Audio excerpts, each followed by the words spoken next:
A very, very good evening to all of you. Harshita, Priyanka, जिंतू, सुशील, अनंता, गब्बर सिंह, दीपांशु शाह, डाकू मंगल सिंह, अनंत जैन, समर्थ अग्रवाल, सुमित जैन और हर्ष, एल्डाइन पुणे, अनंत जैन, शिवम, अर्नब, समर्थ, नंदिनी, केतव, अनंत, गोरू, नीरज और ऐसे ऐसे नाम है भाई। बहुत मुश्किल नाम है। और आकाश शर्मा, कनिका, कशिश, जगन्नाथ शर्मा, मात्या, कार्तिक। मैं 2 जगह से पढ़ रहा हूँ, आपको पता चल रहा है। मैं यूट्यूब से भी पढ़ रहा हूँ नाम उनके, और साथ साथ में ही मैं हमारी जो क्लास चल रही है लाइव, वहां से भी पढ़ रहा हूँ। और मुझे ये भी पता चला आपके मैसेज पढ़कर यूट्यूब पर कि बड़े सारे बच्चे जो हमारे ऑलरेडी रजिस्टर्ड हैं वो यूट्यूब पे क्लास देख रहे हैं। भाई, आपको कोई लिंक का इंतजार मत करो, लॉगिन करो और लॉगिन में क्लास आ रही है। इसका मतलब ये कि आपको आपको लगता है कि शायद क्लास कहीं और से मिलेगी, कहीं नहीं। लॉगिन करिए अपने अकाउंट में और वहां जाकर आप क्लास लाइव देख सकते हैं। बट एनीवे, अब आप बैठे यूट्यूब पर, तो यूट्यूब भी जिंदाबाद। आलोक कुमार, अभिनव कुमार वर्मा, शरीक, विदुष, वंश और मैं नाम ठीक से पढ़ नहीं पा रहा कुछ बच्चों के। चलिए, तो आज मैं आपको बताता हूं। मेरा नाम है प्रवीण शर्मा और मैं हूं चार्टर्ड अकाउंटेंट और पढ़ा रहा हूं पिछले 30 सालों से। बल 32 साल हो गए, अब तो 32 ईयर्स से पढ़ा रहा हूं। सीए स्टूडेंट्स को पढ़ा रहा हूं और मेरा पूरा जीवन आप लोगों की ही सेवा में गुजरा हुआ है। मुझे प्रभु ने मौका दिया है आप लोगों के साथ भी कुछ समय बिताने का, और मैं आपको पढ़ाऊंगा सीए इंटरमीडिएट ग्रुप 1 मई 2024 नए कोर्स के लिए। हम अपनी क्लासेस आज से स्टार्ट कर रहे हैं।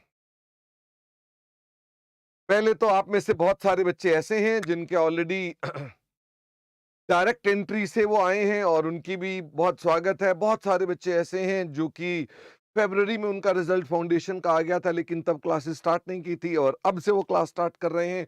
और बहुत सारे बच्चे ऐसे भी हैं जिनकी अभी फाउंडेशन के एग्जाम के रिजल्ट अवेटेड है और वो इंतजार कर रहे हैं। उन्होंने कहा चलो हम भी क्लास कर लेते हैं। अनिरुद्ध, प्रांजल और नेहा, आयुष, अक्षय खुराना कह रहे हैं मुझे पुरानी यादें ताजा हो गई, मैं तो सीए बन गया हूं। Very good. मुझे और भी खुशी मिली कि मेरे यंग चार्टर्ड अकाउंटेंट भी मेरी क्लास के अंदर बैठे हैं। और हम आपको इसमें जो पढ़ाएंगे, इस सब्जेक्ट का नाम है एडवांस्ड अकाउंटिंग। अब आप कहेंगे साहब, ये एडवांस अकाउंटिंग का क्या मतलब हुआ? क्या ये अकाउंटिंग से कुछ डिफरेंट है? कुछ नहीं। मैंने आज सुबह ही चिट्ठी लिखी है सीए इंस्टीट्यूट को। मैंने कहा इसमें आगे से वर्ड एडवांस हटाओ। तुमने जो कोई बच्चों को जो स्टडी मटेरियल बनाई है उसमें तो तुमने कुछ एडवांस किया ही नहीं है। बताओ मैंने ठीक किया कि गलत किया? मैंने कहा तुमने एडवांस किया ही नहीं, सारा वही मरियल है। जब जो पहले भी मरियल मरियल चीजें बच्चों को पढ़ाते थे, अब भी वही है। देखते हैं कोई जवाब इंस्टीट्यूट से आता है कि नहीं आता है। बिल्कुल सिंपल। फिर भी आप कहेंगे सर, ये बताओ कि इस एग्जाम को क्रैक करने की टेक्निक क्या है? चलो नहीं बताता टेक्निक, आप लोग फॉलो तो करोगे नहीं, क्या फायदा। ट्रिक टेक्निक नहीं बताता मैं आपको। या तो रिक्वेस्ट करो, बोलो शर्मा जी प्लीज हमें बताओ ना, प्लीज हमें बताओ ना, फिर मैं आपको बताऊंगा। ऐसे नहीं होगा। मेरे पास बच्चों ने कहना शुरू कर दिया, कह रहे हैं प्लीज बताइए बताइए बता। अभी यूट्यूब पर ना क्या होता है, 30 सेकंड्स बाद बच्चों का रिस्पांस आता है, पर मेरी लाइव क्लासेस के अंदर जो है विकास कुमार, अर्पित जैन, आर्यन, अभय, कशिश, इन सब ने कहा, वंशज, आदित्य, दीपांशी, इन सब ने कहा सर मैं बताओ। बड़ा सिंपल सा रूल है, बड़ा सिंपल सा रूल है। आपको रैंक लाना है, उसका भी वही, पास होना है उसका भी वही। बस आपने उसके अंदर अपने एफर्ट्स का मात्रा बढ़ाओगे तो रैंक पे आ जाओगे, नहीं तो पास हो जाओगे। Rule number 1, study conceptually. Rule number 1, study conceptually. चाहे थोड़ा लंबा लगे आपको, but study conceptually, no shortcuts. Okay, इसका मतलब आप सबसे पहले तो ये नियम बना लो कि पढ़ना कॉन्सेप्चुअली है। सर सर लेकिन सारे बच्चे बोलते हैं एबीसी एनालिसिस करके चले जाओ तो ए में से ही बच्चा पास हो जाता है, बी कर लो साथ में तो फिर इन दैट केस तो अच्छे नंबर भी आ जाते हैं, और सी भी कर लो तो फिर तो बहुत ही अच्छी बात है। हाँ, तुम ठीक कह रहे हो। ऐसा कई बार हुआ है कि खाली ए में से या बीबी में से ही क्वेश्चन आ गया, पर ये हर बार नहीं चलता। इस बार के जो एग्जाम हुए थे ना, वो धुआंधार हुए थे। और जो मेरे पास जानकारी है, आने वाले समय में पेपर जो है इंस्टीट्यूट रेपिटेटिव क्वेश्चंस पर नहीं बनाएगा, क्योंकि ये बात बार बार इंस्टीट्यूट की काउंसिल में डिस्कस होती है कि बच्चे रेपिटेटिव क्वेश्चंस होते हैं, उन्हीं क्वेश्चंस को बार बार करके आते हैं। तो इसका मतलब rule number 1 is study conceptually, no ABC analysis, no रट्टाफिकेशन, कुछ नहीं। आपका रूल नंबर 1 ये है, पेपर जैसा मर्जी आ जाए, कोई दिक्कत की बात नहीं। और मैं पढ़ाऊंगा आपको कॉन्सेप्चुअली, यानी हर चीज को लॉजिक के साथ। जब आपका दिमाग कहे कि हां हमारा प्रश्न ही खत्म हो गया, वो है कॉन्सेप्चुअल। और अगर मान लो आपके मन में एक प्रश्न आ रहे हैं, पर आपने उन प्रश्नों को पीछे कर दिया, बोला ये लिख कर आऊंगा तो पास होना है, तो आप कॉन्सेप्चुअल नहीं पढ़ रहे। तो आपके दिमाग के अंदर कोई चीज बचनी ही नहीं चाहिए, पहला रूल। रूल नंबर 2, मैं आपको साइकिल चलाना सिखाऊंगा या कार चलाना सिखाऊंगा यूट्यूब पर, तो आपको आइडिया लग जाएगा कार कैसे चलाई जाती है। ये मैं कहूं आओ आपको हवाई जहाज चलाना सिखाता हूं, यूट्यूब पर सिखाऊंगा, तो आप उसमें कभी भी एक्सपर्ट नहीं बन पाओगे। मोटा मोटा आइडिया लग जाएगा कि अच्छा ये होता है, ये होता है, ऐसा होता है, वैसा होता है। मुझे जहाज चलाना आता नहीं है वैसे। बिना प्रैक्टिस के बात नहीं बनेगी, ये है रूल नंबर 2। बिना प्रैक्टिस के बात नहीं बनेगी, पूरा पूरा समय देना पड़ेगा। और तुम्हारा धंधा है, तुम चार्टर्ड अकाउंटेंसी कर रहे हो, चार्टर्ड अकाउंटेंसी में ही अकाउंटेंसी वर्ड घुसा हुआ है। तुम्हारा धंधा है, अकाउंटेंसी आएगी तो तुम्हें इसके बाद ही उसका ऑडिट कर सकते हो। तुम्हें अकाउंटेंसी आएगी तो उसके बाद उसका टैक्स निकाल सकते हो। तुम्हें अकाउंटेंसी आएगी तो उसका फाइनेंशियल एनालिसिस और उसकी मैनेजमेंट कर सकते हो। इसका मतलब आपके लिए सबसे पहले कॉन्सेप्चुअली पढ़ना है। रूल नंबर 2, आपने अकाउंटेंसी में बेशुमार प्रैक्टिस करनी है। तो क्या उसके लिए क्वेश्चन, चिंता ना करें, हमने जो किताबें बनाई हैं उन किताबों में आपके पास सारे के सारे नए कोर्स के अंदर जो चैप्टर्स आए हैं उनके, और जैसे कुछ चैप्टर्स ना सीए फाइनल से भी शिफ्ट होकर आ गए हैं, उनके भी हमने सारे के सारे क्वेश्चन सीए फाइनल के भी इसमें डाल रखे हैं। यानी आपको प्रैक्टिस कराने का जिम्मा मेरा, पर प्रैक्टिस आपको करनी पड़ेगी। मैं क्लास में समझाऊंगा, सवाल कराऊंगा, लेकिन मैं सारे नहीं कराऊंगा। मैं आपको 1 या 2 सवाल करा के घर पे करने के लिए दूंगा, फिर आप उसकी घर से प्रैक्टिस करेंगे, और फिर अगली क्लास में मैं आपके साथ उसके आपके होमवर्क का डिस्कशन करके उसमें से कुछ क्वेश्चंस और भी कराऊंगा, आपकी क्वेरीज एड्रेस करूंगा। आपका कॉन्सेप्ट तैयार हो गया, फिर मैं अगले भाग पर चल जाऊंगा। This will be the strategy. तो रूल नंबर 2 क्या हो गया? आपको अपने कॉन्सेप्ट्स के अलावा प्रैक्टिस पर ध्यान देना है। रूल नंबर 3, बस 3 रूल है। रूल नंबर 3, बिना मॉक टेस्ट के आपका कल्याण नहीं। अगर आप ये सोचें कि बिना टेस्ट के आप काम चला लेंगे, तो आप इस भ्रम में ना जिएं। आपके कॉम्पिटिटर्स, आपके वो बच्चे जो रैंक की तैयारी कर रहे हैं, वो सब रैंक लाने के लिए मॉक टेस्ट दे रहे हैं। आपको भी मॉक टेस्ट देने पड़ेंगे। तो फिर मॉक टेस्ट के लिए क्या हमको टेस्ट सीरीज को उठा करके खरीद लें? कुछ नहीं खरीदने की जरूरत है, कोई टेस्ट सीरीज नहीं चाहिए। हमारी वेबसाइट पर ही आपको सारी टेस्ट सीरीज मिल जाएंगी, और आपको कोई पेमेंट की आवश्यकता उसके लिए नहीं पड़ेगी। घबराने की कोई आवश्यकता नहीं है। इसका मतलब प्रैक्टिस का जिम्मा, once my course is complete, आप अपने पास टेस्ट सीरीज पर जरूर आए और मॉक टेस्ट जरूर दें। अगर तुमने ये 3 रूल फॉलो कर लिए, मैं आपको आज गारंटी दे रहा हूं, ये तो यूट्यूब पे वीडियो रिकॉर्ड हो गया ना, मैं गारंटी दे रहा हूं कि आपके अच्छे नंबर आएंगे। मैं उसका जिम्मा लेता हूं। तो मुझे आज वादा करो कि ये 3 नियम का आप पालन करोगे। फटाफट से बताओ। हाँ, शरीक कह रहे हैं कि सर अगर मान लो मेरा फाउंडेशन का रिजल्ट ठीक ना आया, तो शरीक अब चिंता की कोई बात नहीं, ठीक आएगा ही, नहीं आएगा तो तब की तब बात करेंगे, ठीक है। और प्रियंका ने कहा बिल्कुल मेहनत करेंगे। अर्पित, हाउ इज द जोश? क्या है आपके अंदर जोश? क्या आप मेरे को रैंक लाकर देंगे कि नहीं देंगे? और जो ये मैंने स्ट्रेटजी बताई है, ऐसे बाकी टीचर्स भी आपको अपने अपने सब्जेक्ट की स्ट्रेटजी बताएंगे। और निश्चित रूप में आप उसका पालन करिएगा तो बात बिल्कुल मैं कहता हूं टनाटन हो जाएगी, कोई प्रॉब्लम की बात ही नहीं है। सर आप हमारे को इसके अंदर इस बार के मई 24 के पेपर के बारे में कुछ इंपॉर्टेंट बातें बताओ कि क्या चेंज आ गया है, ये जो नया कोर्स आ गया, नया कोर्स आ गया, इसमें क्या चेंज आ गया। एक तो भाई इसके अंदर नए कोर्स में जो आ गया है 30 नंबर के तो आ गए एमसीक्यू 30 नंबर के तो आ गए एमसीक्यू, तो बढ़िया है ये तो वैसे ऐसा कुछ ज्यादा फर्क नहीं पड़ता है एमसीक्यू के अंदर, बस ये है कि थोड़ा सा आपको सवाल को पढ़ा और उसके मुताबिक बात करते हैं, तो मैं इसकी चर्चा भी करूंगा कि इसके अंदर क्या क्या चीज आएगी। और हम एक तो आ गया 30 नंबर का एमसीक्यू का पार्ट। नंबर 2, बाकी इसके अलावा हमारे पास अदर पार्ट्स में आपका 70% पेपर पूछा जाएगा। 70% में आपके पास 6 क्वेश्चंस आएंगे, 14 नंबर के 6 क्वेश्चंस आएंगे जिसमें से आपने कितने क्वेश्चंस करने हैं, जिसमें से आपने 5 क्वेश्चंस करने हैं इसका मतलब 70 नंबर का पेपर आपके पास यहां से आएगा और 30 नंबर का पेपर आपका एमसीक्यू का आएगा।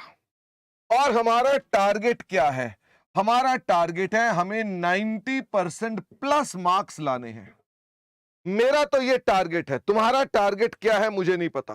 90% प्लस मार्क्स लेकर आने हैं और ये टारगेट बड़ा आसान है। हम एमसीक्यू की बदौलत और अपने कॉन्सेप्ट्स की बदौलत निश्चित रूप में ये 90% मार्क्स हम ला सकते हैं या उससे ज्यादा। यदि अकाउंट्स में 90% मार्क्स आ गए या उससे ज्यादा आ गए तो समझ लो रैंक की तैयारी पूरी है। आज घर जाकर एक काम करना आज एक डमी मार्कशीट बनाना अपने घर पे कि भाई मेरे को कितने कितने मार्क्स लेकर आने हैं। तो मैं आपसे कहता हूं एडवांस अकाउंटेंसी में कितने मार्क्स लेकर आने हैं, ये आपका टारगेट होना चाहिए कि मुझे 90 से लेकर 100 मार्क्स तक लेकर आने हैं। ओके, इसका मतलब आपके पास ये टारगेट होना चाहिए। ऐसे ही सभी बाकी पेपर्स की भी अपनी डमी मार्कशीट बनाना और इसे अपने टेबल के ऊपर चिपका देना जहां पढ़ते हो कि ये है मेरा टारगेट और मुझे ये नंबर लेकर आने हैं। और हर टीचर आपको जो पढ़ाएगा वो आपको इसी तरह की मेहनत कराएगा, मैं आपको गारंटी देता हूं। और क्लासें लेना लाइव, जब आप लाइव नहीं पढ़ते हो ना तो प्रॉब्लम हो जाती है। जब लाइव नहीं पढ़ते हो तो फिर रिकॉर्डिंग में तो आकर दिखा, कभी मान लो अवेलेबल नहीं हो या टीचर अवेलेबल नहीं है, आप अवेलेबल नहीं, तो कभी रिकॉर्डिंग हो सकती है, लेकिन अदरवाइज आप लाइव क्लासेस करना, इससे फ्लो बना रहेगा आपका, इससे आपको फास्ट फॉरवर्ड नहीं करना पड़ेगा। और हर चीज क्लास में लिखना क्या आपको मेरी यहां तक बात समझ में आती है? आयुष रोज मेरी, मैं यूट्यूब के नाम पढ़ रहा हूं, राहुल शर्मा, नयन पटेल, शशांक शुक्ला, नंदिनी और कयूम खान, आयुष, दक्ष, वंश, सत्यम, हिमांशी, इस तरह से मैंने कई नाम पढ़ दिए। ये मार्कशीट आपका एक बेसिक टारगेट होना चाहिए। अब बारी आती है कि सर हम अपने पास जो ये मार्क्स लेकर आएंगे, जो 30% और ये 70% है, इसमें से कौन कौन से चैप्टर्स हैं, क्या क्या कंटेंट हमारे पास है और पिछले से क्या चेंज हो गया उसके अंदर, क्या चेंज हुआ है कुछ भी नहीं, मैंने कहा ना, कुछ भी ऐसा कोई मुश्किल नहीं। हाँ चेंज है, मुश्किल नहीं है। जब हम इस भ्रम में जीते हैं ना, मुश्किल हो गया तो दिक्कत है, बिल्कुल आसान है, कुछ मुश्किल नहीं है। ये बोर्ड चालू नहीं की आवाज कहां से बटन है इसका? अच्छा,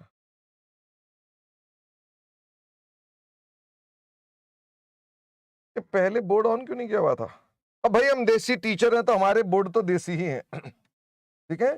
बट सर आपका तो पता चला बड़ा कुछ लिखाते हो, बहुत कुछ अभी भी लिखाएंगे, पर आपको हम 263 पन्नों के हैंड रिटन नोट्स देंगे। क्या आपको मालूम है कि अब क्लास के अंदर जो कॉन्सेप्ट्स के नोट हैं वो सारे के सारे हैंड रिटन आपको मिलेंगे, ट्रूली हैंड रिटन। और वो ऑलरेडी हमारी वेबसाइट पर जाकर आप फ्री रिसोर्सेज के सेक्शन में डाउनलोड कर सकते हो। 263 पन्नों के हैंड रिटन नोट्स, आपको कुछ नहीं आपको लिखना, बस खाली प्रैक्टिस करनी है क्वेश्चंस की। ओके, कॉन्सेप्ट सारे के सारे अपने पास हम दे देंगे। देखो हमारे पास जो टॉपिक्स हैं वो हैं अकाउंटिंग स्टैंडर्ड्स। जो नया कोर्स है ना, अब थोड़ा सीरियसली इस बारे में फोकस करना कि हमारे पास है अकाउंटिंग स्टैंडर्ड्स। कुछ स्टैंडर्ड्स तो वो हैं जो डिस्क्लोजर बेस्ड हैं, जैसे अकाउंटिंग स्टैंडर्ड 1, 3, 17, 20, 24, 25, ये हमारे पास डिस्क्लोजर बेस्ड स्टैंडर्ड्स हैं। इनका मतलब इनमें कहीं ना कहीं कोई डिस्क्लोजर हो रहा है, यानी इसका प्रमुखता से कहीं तो फाइनेंशियल स्टेटमेंट्स बनाते वक्त क्या क्या बातों का डिस्क्लोजर करना चाहिए, ये एस्पेक्ट है। ये एक स्टैंडर्ड्स हैं जो कि आपका इंस्टीट्यूट इनमें से, सभी में से नहीं, अब किसमें क्वेश्चन पूछेगा पता नहीं, बट इस सेट में से एक या दो स्टैंडर्ड में से क्वेश्चन पूछे जाएंगे। नो एबीसी एनालिसिस हम कराएंगे सारा का सारा आपको, ओके। इसके अलावा हमारे पास कुछ स्टैंडर्ड्स एसेट्स बेस्ड भी हैं, जैसे अकाउंटिंग स्टैंडर्ड 2 है, 10 है, 13 है, 16 है, 19 है, फिर उसके बाद 26 है, 28 है। यानी ये स्टैंडर्ड्स वो हैं जो कोई एसेट्स पर बेस्ड हैं या उनकी अमोर्टाइजेशन को बेस्ड हैं, यानी ये इंपॉर्टेंट है। इसका मतलब ये इंपॉर्टेंट है, आपने भी कुछ नहीं लिखना है। एक बच्चा पूछ रहा है ये लिखना है, कुछ नहीं लिखना है। ठीक है, मैं आपको आइडिया दे रहा हूं कि नए कोर्स में है क्या, मोटा मोटा आपको आइडिया दे रहा हूं। इसके अलावा हमारे लायबिलिटी बेस्ड स्टैंडर्ड भी हैं, 15 है, 29 है, इसमें खाली लायबिलिटी बेस्ड स्टैंडर्ड 2 हैं। रेवेन्यू बेस्ड स्टैंडर्ड भी हैं, एएस 7 है, 9 है, जिसमें से आज मैं आपको जो कराने वाला हूं वो कौन सा कराने वाला हूं, आज मैं आपको एएस 7 कराने वाला हूं। ओके, विशाल गोयल और अनंत जैन कह रहे हैं ट्रांजिशन बैच का बताओ, सब बातें बताएंगे, पर बेटा ये क्लास चल रही है ना, क्लास में नहीं ऐसी बातें करेंगे हम लोग, ओके, हम पढ़ाई की बात करेंगे। तो मैंने कहा हम अपने पास इसमें कुछ रेवेन्यू के पे हैं, कुछ हमारे पास अदर जो स्टैंडर्ड जो हमको अफेक्ट करते हैं, हमारे फाइनेंशियल स्टेटमेंट्स को अफेक्ट करते हैं, जैसे स्टैंडर्ड का नाम है 4 है, 5 है, 10 है, 10 नहीं 11 है, 22 है, यानी ये हमारे को अफेक्ट करते हैं। कुछ ऐसे भी हैं जो स्पेशल स्टैंडर्ड्स हैं, यानी जिनके अंदर कहीं ना कहीं कोई एप्लीकेशन ऐसी है जो हम लोगों को अप्लाई करके देखनी पड़ेगी कि क्या होता है, जैसे 14 है, 21 है, 23 है, 27 है। इनके चैप्टर्स भी हैं आपके पास, अमेलगमेशन और कंसोलिडेशन, इनके चैप्टर्स भी आप लोगों को यहां पर डिटेल में करने पड़ते हैं। क्या मैं कह सकता हूं कि आपके पास प्रमुखता से कहूं तो हमारे पास बहुत सारे स्टैंडर्ड डाल दिए, 27 स्टैंडर्ड्स हैं। गिनती में कितने स्टैंडर्ड्स हैं, 27 स्टैंडर्ड्स हैं। ठीक है, एक इसमें यहां पर 12 नंबर भी डाल दीजिएगा, 12 नंबर कहीं भी डाल दो, वैसे तो इधर डाल दो तो भी चलेगा। तो हमारे पास ये जो स्टैंडर्ड्स हैं ये आपके पास बेसिकली आपका मुख्य कोर्स है, ये आपका मुख्य कोर्स है। प्लस इसके अलावा आपको कंपनी के फाइनल अकाउंट्स कैसे बनाए जाते हैं, कैश फ्लो स्टेटमेंट जो कि यहां पर भी कवर हो जाती है अकाउंटिंग स्टैंडर्ड 3 में, ये यहां पर 3 में यहां पर कवर हो जाती है, तो यहां पर भी आपके पास आती है। एक हम चैप्टर पढ़ेंगे ब्रांच का, एक चैप्टर पढ़ेंगे हम अमेलगमेशन का, एक चैप्टर पढ़ेंगे इंटरनल रिकंस्ट्रक्शन का, और एक चैप्टर पढ़ेंगे बायबैक का। यानी ये हमारे पास बड़े चैप्टर्स भी कवर हो गए। हालांकि जो 14 नंबर है वो ये रहा, 21, 23, 27 जो है वो ये रहा, और ब्रांच का कोई स्टैंडर्ड नहीं है, ये एक अलग चैप्टर है। फाइनल अकाउंट का कोई स्टैंडर्ड नहीं है, ये अलग चैप्टर है। इंटरनल का कोई स्टैंडर्ड नहीं है, और बायबैक सेक्शन 68, 69, 70 ये हमारा लॉ का एक एस्पेक्ट है जो आपके साथ हम पढ़ेंगे। ये आपका कोर्स है, हम 100% करेंगे तो ये पूछना ही बेकार है सर इसमें से कौन सा पार्ट एग्जाम के लिए रेलेवेंट है और कौन सा नहीं, सभी रेलेवेंट है, हम सब कुछ पढ़ के जाएंगे। 100% मैं पढ़ाऊंगा, 100% आप पढ़ेंगे, 100% पेपर लिखेंगे, 100% नंबर लाएंगे। बीच में कोई भी चीज 100% नहीं होगी तो सीधा आपके मार्क्स इफेक्ट होंगे। एग्रीड? 100 मैं पढ़ाऊंगा, 100 आप पढ़ेंगे, 100 आप तैयार करेंगे, 100 का पेपर करके आएंगे, 100 मार्क्स आपको मिलेंगे। अगर ऐसा नहीं होगा तो दिक्कत हो जाएगी, ओके। इसलिए do not compromise on these things. बस इतनी ही बातें करेंगे। हमें लगभग इसके ऊपर 95 से 98 क्लासेस टोटल लगेंगी। हमारी क्लासेस का टाइम जो होगा दैट विल स्टार्ट इवनिंग में, टाइम होगा 15 सितंबर तक। 15 सितंबर के बाद मेरी क्लासेस, जब ऊपर मॉर्निंग में राजकुमार सर की क्लासेस खत्म हो जाएंगी आईडीटी की, तो राजकुमार सर की जगह मेरी क्लासेस स्टार्ट हो जाएंगी, और मेरी क्लासेस तब डेली हो जाएंगी। अभी मॉर्निंग के अंदर राजकुमार सर पढ़ा रहे हैं, और फिर उसके बाद आरिश खान सर पढ़ा रहे हैं डायरेक्ट टैक्स, और पोपली जी पढ़ा रहे हैं लॉ, और मैं पढ़ा रहा हूं शाम को अकाउंटिंग, एडवांस अकाउंटिंग। तो अल्टीमेटली हम चारों टीचर मिलकर आपको पूरी तरह से रैंक की तैयारी करा देंगे। आज का टॉपिक शुरू करते हैं जिसका नाम है अकाउंटिंग स्टैंडर्ड 7। Accounting standard 7। हमारे पास ना अकाउंटिंग स्टैंडर्ड से लेकर के कुछ इंपॉर्टेंट एस्पेक्ट और भी आते हैं कि भाई अकाउंटिंग स्टैंडर्ड होते क्या हैं, इंट्रोडक्शन टू अकाउंटिंग स्टैंडर्ड, इसका फ्रेमवर्क क्या है, अकाउंटिंग स्टैंड हमारे फाइनेंशियल स्टेटमेंट्स की प्रिपरेशन प्रेजेंटेशन के लिए, और ये एप्लीकेशन किसको होती है। इसमें से भी आपको 3 से 5 नंबर का सवाल पूछे जा सकते हैं। ऑफ कोर्स हम ये भी करेंगे, छोड़ेंगे हम कुछ भी नहीं। तो मैं आपके साथ जो आज चर्चा स्टार्ट करने जा रहा हूं जो आज आपके साथ चर्चा स्टार्ट करने जा रहा हूं वो मैं अकाउंटिंग स्टैंडर्ड 7 की चर्चा करने जा रहा हूं। अविनाश की अब कुछ क्वेरीज लेते हैं। उन्होंने कहा सर अकाउंट्स में और एडवांस अकाउंट्स में क्या अंतर है। मैंने बता दिया ना। इन्होंने असल में क्या किया, इन्होंने फालतू का कचरा हटा दिया और अपने पास सारे के सारे स्टैंडर्ड्स और अच्छे अच्छे चैप्टर्स रख लिए। बस इसका मतलब जो कचरा पढ़ते थे ना वो सब डिलीट कर दिया। तो अच्छी बात है, कचरा पढ़ के भी क्या करोगे। और एक बच्चे ने कहा सर आने वाले समय में क्या स्पेशल रीजन है कि इतने सारे अकाउंटिंग स्टैंडर्ड्स न्यू कोर्स में आ गए हैं। ये बताओ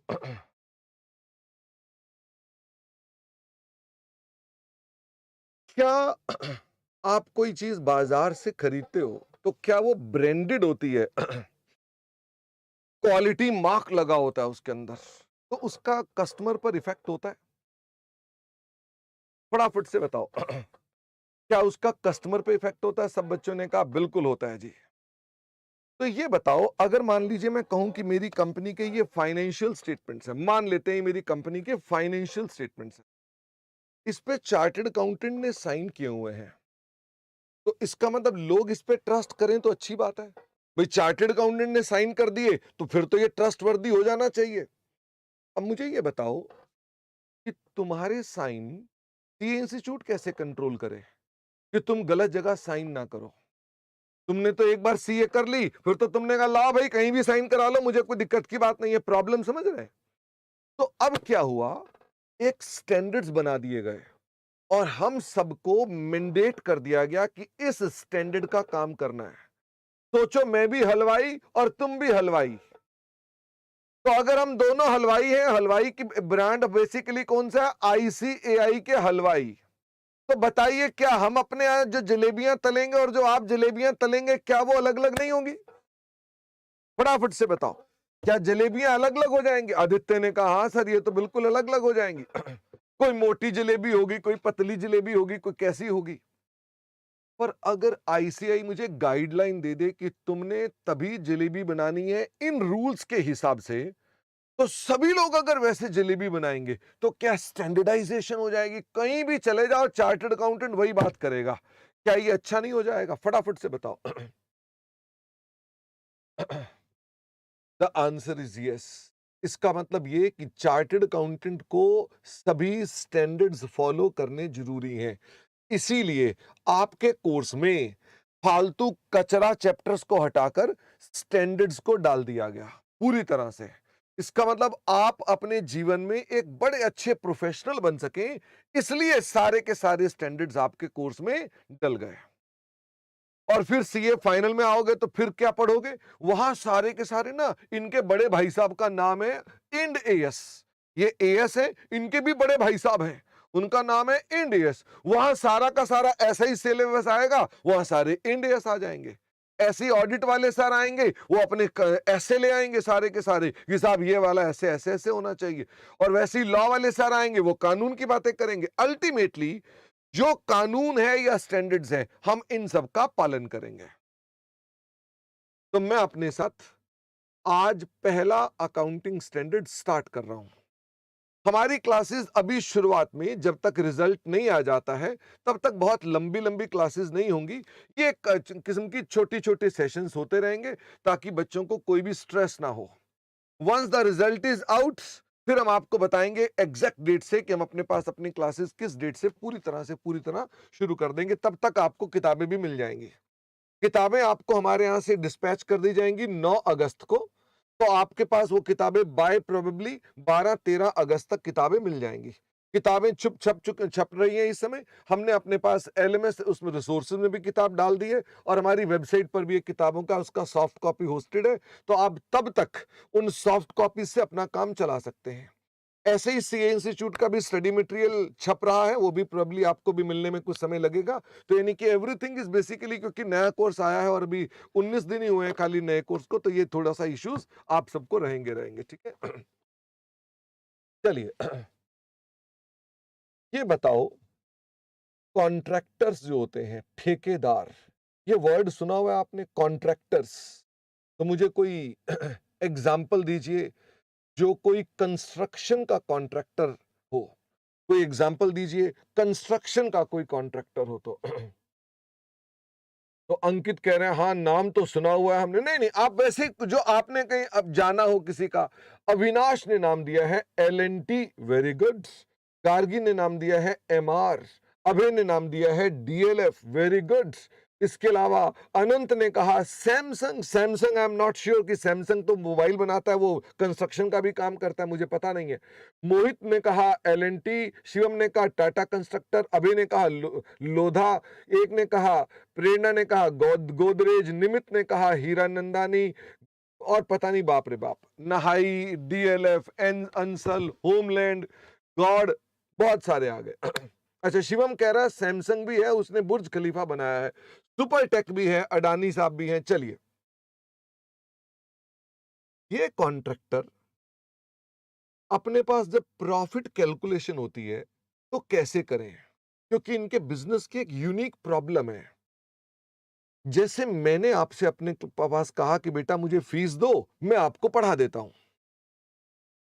अगर मान लो मैं कहूं कि बेटा मुझे फीस दो और मेरी क्लासेस 3 साल तक चलेंगी, तो क्या आपको लगता नहीं कि ये रेवेन्यू जो है, जो मैंने आपसे लिया, ये 3 साल में स्प्रेड हो जाना चाहिए? तो वैसे ही कंस्ट्रक्शन के कॉन्ट्रैक्ट्स में होता है कि मैं आपसे कह रहा हूं लाओ मुझे पैसे दो, मैं तुम्हारी बिल्डिंग बना देता हूं। बिल्डिंग बनने में लग जाएंगे 3 साल, तो 3 साल लग जाएंगे, तो प्रॉफिट कैसे निकाला जाए, ये प्रॉब्लम है। तो भाई इसके ऊपर क्या होता था, पहले एक कंपनी हुआ करती थी इरकॉन, अभी भी है, बहुत बड़ी कंपनी है, सरकारी कंपनी है, Indian railway construction company limited. तो उसने अपने पास ना एक अकाउंटिंग पॉलिसीज बना रखी थी कि हम इस तरह करके प्रॉफिट्स कैलकुलेट करते हैं। हर एक की अपनी अपनी पॉलिसीज होती थी कि मैं अपना प्रॉफिट ऐसे कैलकुलेट करूंगा, कोई और है वो कहता है मैं ऐसे कैलकुलेट करूंगा। तो इसको स्टैंडर्डाइज कर दिया अकाउंटिंग स्टैंडर्ड 7 ने। उसने कहा कि साहब कोई भी कंस्ट्रक्शन का कॉन्ट्रैक्ट होता है तो उसका प्रॉफिट निकालने का एक विधिवत तरीका है, उस तरीके के हिसाब से ही प्रॉफिट निकलना चाहिए। और अकाउंटिंग स्टैंडर्ड में आप यही चीज डील करेंगे मेरे साथ कि जो कॉन्ट्रैक्टर्स होते हैं उनका प्रॉफिट किस प्रकार से कैलकुलेट किया जाता है। ये है हमारे पास बेसिक इंट्रोडक्शन। ये क्योंकि रेवेन्यू को डील करता है, इसीलिए हमने उसको रेवेन्यू के स्टैंडर्ड में लिखा हुआ है, क्योंकि ये रेवेन्यू को डील करता है कि किसी व्यक्ति की हम सेल कैसे ढूंढें, कंस्ट्रक्शन कॉन्ट्रैक्टर की हम कैसे सेल ढूंढें कि उसने कितने की सेल की है। क्योंकि बाकी जगह देखो सेल, अब ये मान लीजिए कोई मोबाइल फोन्स हैं, इनकी बात करें तो इनमें तो सेल परचेज सिंपल है ना, कि आप भाई सेल की बिल बनाया, आपने पैसे दे दिया उसको, तो सेल हो गई। But it is not so simple in the case of construction contracts. तो हम इसीलिए उनके कंटेक्स्ट में ये टॉपिक पढ़ रहे हैं। ये टॉपिक केवल और केवल कंस्ट्रक्शन कॉन्ट्रैक्ट्स की बात करता है। कंस्ट्रक्शन कॉन्ट्रैक्ट में आप जब पढ़ेंगे तो आपको बताया जाएगा सबसे पहले कंस्ट्रक्शन कॉन्ट्रैक्ट्स का मीनिंग क्या होता है। तो मैं आपको हल्का सा मीनिंग बता दूं। वैसे तो इसकी एक डेफिनेशन है, construction contracts are contracts that are specially negotiated for the construction including destruction of asset or group of assets which are interrelated in terms of design, in terms of other। तो ये हमारे पास जो होते हैं these are called construction contracts। तो construction contracts में ये specially negotiated contracts होते हैं। तो टू स्टार्ट विद हम इसको सबसे पहले समझने के लिए एक छोटा सा एग्जांपल लेंगे और उसके साथ इसको चलेंगे, ठीक है। एग्जांपल रियल लाइफ का ही लेंगे। अच्छा, वैसे तो ये आपको नहीं चाहिए है, बाकी फिर भी अगर आपको चाहिए होगा तो इसका प्रिंट आउट मिल सकता है आपको। एमसीक्यू की भी आपको बुक मिलेगी। आपको हमारे यहां से 4 बुक्स मिलेंगी और एक रजिस्टर मिलेगा। तो 4 बुक्स क्या क्या होंगी, एक एमसीक्यू की बुक होगी जिसके अंदर हम स्पेशली एमसीक्यू की डिस्कशंस करेंगे। इसके अलावा 2 वॉल्यूम्स होंगे, एक हैंड रिटन बुक होगी और एक रजिस्टर होगा। टोटल 5 चीजें आपके पास आएंगी बाय 12th ऑफ अगस्त। तो आप मेरे साथ अभी फॉर द टाइमिंग अपनी कॉपी में लिखना स्टार्ट करें। तो क्या आपने तैयार हैं?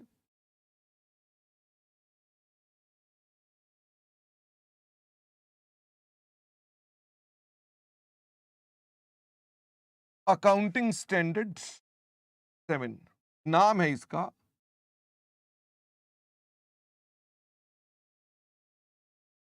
Construction contracts. ये आपने अपने पास लिखना है और वैसे आपके हैंड रिटन नोट्स में सारी बातें डिटेल में लिखी मिलेंगी। हैंड रिटन नोट्स यूट्यूब के साथ अटैच्ड है, आप अभी वहां से भी डाउनलोड कर सकते हो। यूट्यूब के साथ ये इसके हैंड रिटन नोट्स लिखे हुए हैं और जिन बच्चों ने जो लाइव क्लासेस कर रहे हैं उनके पास भी अवेलेबल है एलएमएस पर। और इसके अलावा हमारी वेबसाइट पर भी क्लास डाउनलोड कर लीजिए नोट्स, तो उसके अंदर नोट्स ये कवर्ड है कंस्ट्रक्शन कॉन्ट्रैक्ट्स के। ये स्टैंडर्ड लगाना जरूरी है। किसको? ये स्टैंडर्ड लगाना जरूरी है किसको? हर कंपनी को।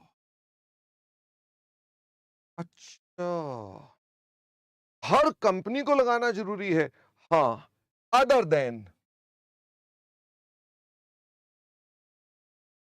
Those which apply. आपने लिखना नहीं है, वैसे आपको फिर भी अगर लिखना हो तो लिख सकते हैं, हैंड रिटन नोट्स आपको चाहिए बस। Other than those which apply Ind AS. अगर कोई कंपनी इंड एएस अप्लाई करती है तो उसे एएस 7 नहीं लगाना। फिर वैसे कॉमन सेंस बताओ, फिर उस पर क्या लगेगा? अगर एक कंपनी मैंने कहा उस पर इंड एएस लग रहे हैं तो एएस अप्लाई नहीं करेगी, तो वो जरूरत ही नहीं ना। बड़ा भाई है तो फिर छोटे भाई की क्या जरूरत है बाकी सभी कंपनियों पर। इसका मतलब अगर मान लीजिए मैं ये कहूं कि किसी कंपनी पर, जैसे मेरी कंपनी का नाम है एल्डाइन वेंचर्स प्राइवेट लिमिटेड, एल्डाइन पर इंड एएस अप्लाई नहीं होते। अगर मेरा काम भी कंस्ट्रक्शन कॉन्ट्रैक्ट्स का है, सड़कें बनाने का, बिल्डिंगें बनाने का है, तो मेरा रेवेन्यू किस स्टैंडर्ड के हिसाब से अप्लाई होगा? मेरा स्टैंडर्ड एएस 7 अप्लाई होगा, उसके हिसाब से रेवेन्यू होगा।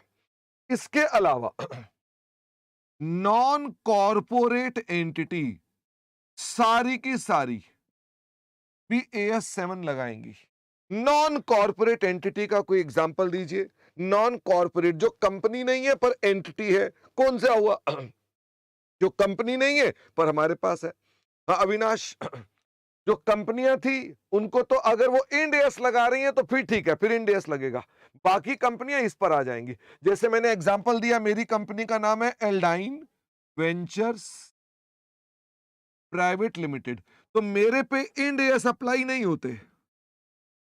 तो अगर मान लीजिए मैं कंस्ट्रक्शन का धंधा कर रहा हूं तो मैं कौन सा स्टैंडर्ड अप्लाई करूंगा? एएस 7 अप्लाई करूंगा। ओके। नॉन कॉर्पोरेट एंटिटी, क्या इसमें पार्टनरशिप फर्म्स आ गई? ओ, क्या आपके गली मोहल्ले में पार्टनरशिप में कुछ लोग काम कर रहे हैं? टोनी एंड बोनी, खोसला का घोसला में जैसे एक बिल्डर था, याद है? फिल्म देखी थी खोसला का घोसला। तो उसमें क्या बोलता है? जय माता दी। वो क्या कहता, वो भी तो कॉन्ट्रैक्टर ही था। इसका मतलब ये हो गया, इसमें आ जाएंगे पार्टनरशिप खोसला जैसे, या इसके अंदर आ जाएंगे सोल प्रोप्राइटर्स जो सोल अपने नाम से ही खाली बिजनेस कर रहे हैं, सोसाइटीज आ जाएंगी, ट्रस्ट आ जाएंगे, एक्सेट्रा। बाकी के सब बचे हुए सब इसमें। हाँ, एक बच्चे ने एलएलपी पूछा तो एलएलपी भी इसमें आएगी। इन सब पर क्या अप्लाई हो जाएंगे? इन सब पर आ जाएंगे अकाउंटिंग स्टैंडर्ड 7। ये बताओ, अकाउंटिंग स्टैंडर्ड सीए पे लगते हैं या कंपनी पर लगते हैं या संस्था पर लगते हैं? अकाउंटिंग स्टैंडर्ड किस पे लगते हैं? तो भाई अकाउंटिंग स्टैंडर्ड को बना करके लगाया किस पर गया है? इन पर, लगते इन पर है। लगाने का जिम्मा भी किसका है? लगाने का जिम्मा भी इन्हीं का है। तो सर फिर सीए का तो कोई रोल ही नहीं हुआ है ना? क्या इन कंपनियों में चार्टर्ड अकाउंटेंट नौकरी कर रहे हैं? The answer is yes. तो वो जो सीए हैं, members in service, they are bound to follow the standards. अगर वो नहीं फॉलो करते तो जानते हो क्या है? उन पे प्रोफेशनल मिसकंडक्ट का क्लॉज नंबर 1 लग जाता है। इसका मतलब क्या? चार्टर्ड अकाउंटेंट जो यहां पे जॉब कर रहे हैं वो सब फंस गए क्योंकि उनको ये स्टैंडर्ड लगाने पड़ेंगे। सर अगर वहां पर चार्टर्ड अकाउंटेंट ही नहीं है, वहां पर कोई भी आदमी अकाउंटेंट है जो कि खाली हाफ सीए है। आपको पता है अमेजन की एक सीरीज आ रही है जिसका नाम है हाफ सीए, ठीक है। तो अगर मान लो कोई कंपनी है या कोई ऐसी जगह है जिसके अंदर कोई हाफ सीए काम कर रहा है, तो मुझे फटाफट से बताओ, ऐसी स्थिति में उस पर तो कोई स्टैंडर्ड अप्लाई नहीं हो रहा। तो वो कंपनी फिर ना ऑडिट कराने जाती है, तो ऑडिट कौन करता है? Chartered accountant. वो भी कहता है एएस लगाओ। इसका मतलब ये फाइनेंशियल स्टेटमेंट जब भी किसी सीए के हाथ में आएंगे, ये फाइनेंशियल स्टेटमेंट है, मेरे हाथ में आए, मैं चार्टर्ड अकाउंटेंट हूं, मैंने देखा, मैंने कहा अरे एएस ही नहीं लगाए, छी छी छी छी छी छी छी। फटाफट से समझो, चार्टर्ड अकाउंटेंट जो है इसमें क्या अप्लाई करेगा? वो अपने स्टैंडर्ड्स को फॉलो करेगा। अगर वो मेंबर इन प्रैक्टिस है तो भी फॉलो करेगा, अगर वो मेंबर इन सर्विस है तो भी फॉलो करेगा, उसको ये लगाने जरूरी है। पर लगते किस पर हैं? लगते कंपनियों और संस्थाओं पर हैं। इनके भीतर वो लोग हैं जो अल्टीमेटली इनका पालन करवाते हैं। ओके, अच्छा अब आप कहेंगे सर कंपनी में हाफ सीए है, ऑडिट वो कराता नहीं है, तो क्या स्टैंडर्ड अप्लाई होंगे? कंपनी में हाफ सीए है और ऑडिट वो कराता नहीं है, तो क्या उस पर स्टैंडर्ड अप्लाई होंगे? The answer is no. But फिर उसके फाइनेंशियल स्टेटमेंट हमारे ब्रांड में नहीं है तो लोकल माल है, वो बात खत्म। इसलिए समझिए भाई, सीए का ठप्पा लगवाना है तो ब्रांडेड होगा, सीए ब्रांडेड है तो उसका ठप्पा भी ब्रांडेड है। इसका मतलब यह कि जिस संस्था की बैलेंस शीट में चार्टर्ड अकाउंटेंट का ठप्पा नहीं लगा हुआ वो ब्रांडेड नहीं है, वो लोकल माल है। समझ में आती है? क्या लोकल माल की संस्थाओं को बैंक लोन दे देता होगा? फटाफट से बताओ। जो लोकल माल की संस्थाएं हैं जो ऐसे ही अनाप शनाप बना देते हैं बैलेंस शीट, उनको बैंक लोन दे देता होगा? The answer is no. तो यू कैन अंडरस्टैंड, क्या आप लोगों का कानून ने एक ग्रिप बना रखी है धंधों पर। तो चार्टर्ड अकाउंटेंट जो है क्यों पूछे जाते हैं, क्यों कहा जाता है परिवारों में कि घर में एक सीए तो जरूरी है? क्या बोलते हैं कि नहीं बोलते हैं? घर में भाई एक जैसे डॉक्टर जरूरी है, एक वकील जरूरी है, घर में एक सीए भी बहुत जरूरी है, क्योंकि वो इन चीजों को अच्छा बेहतर समझ सकता है।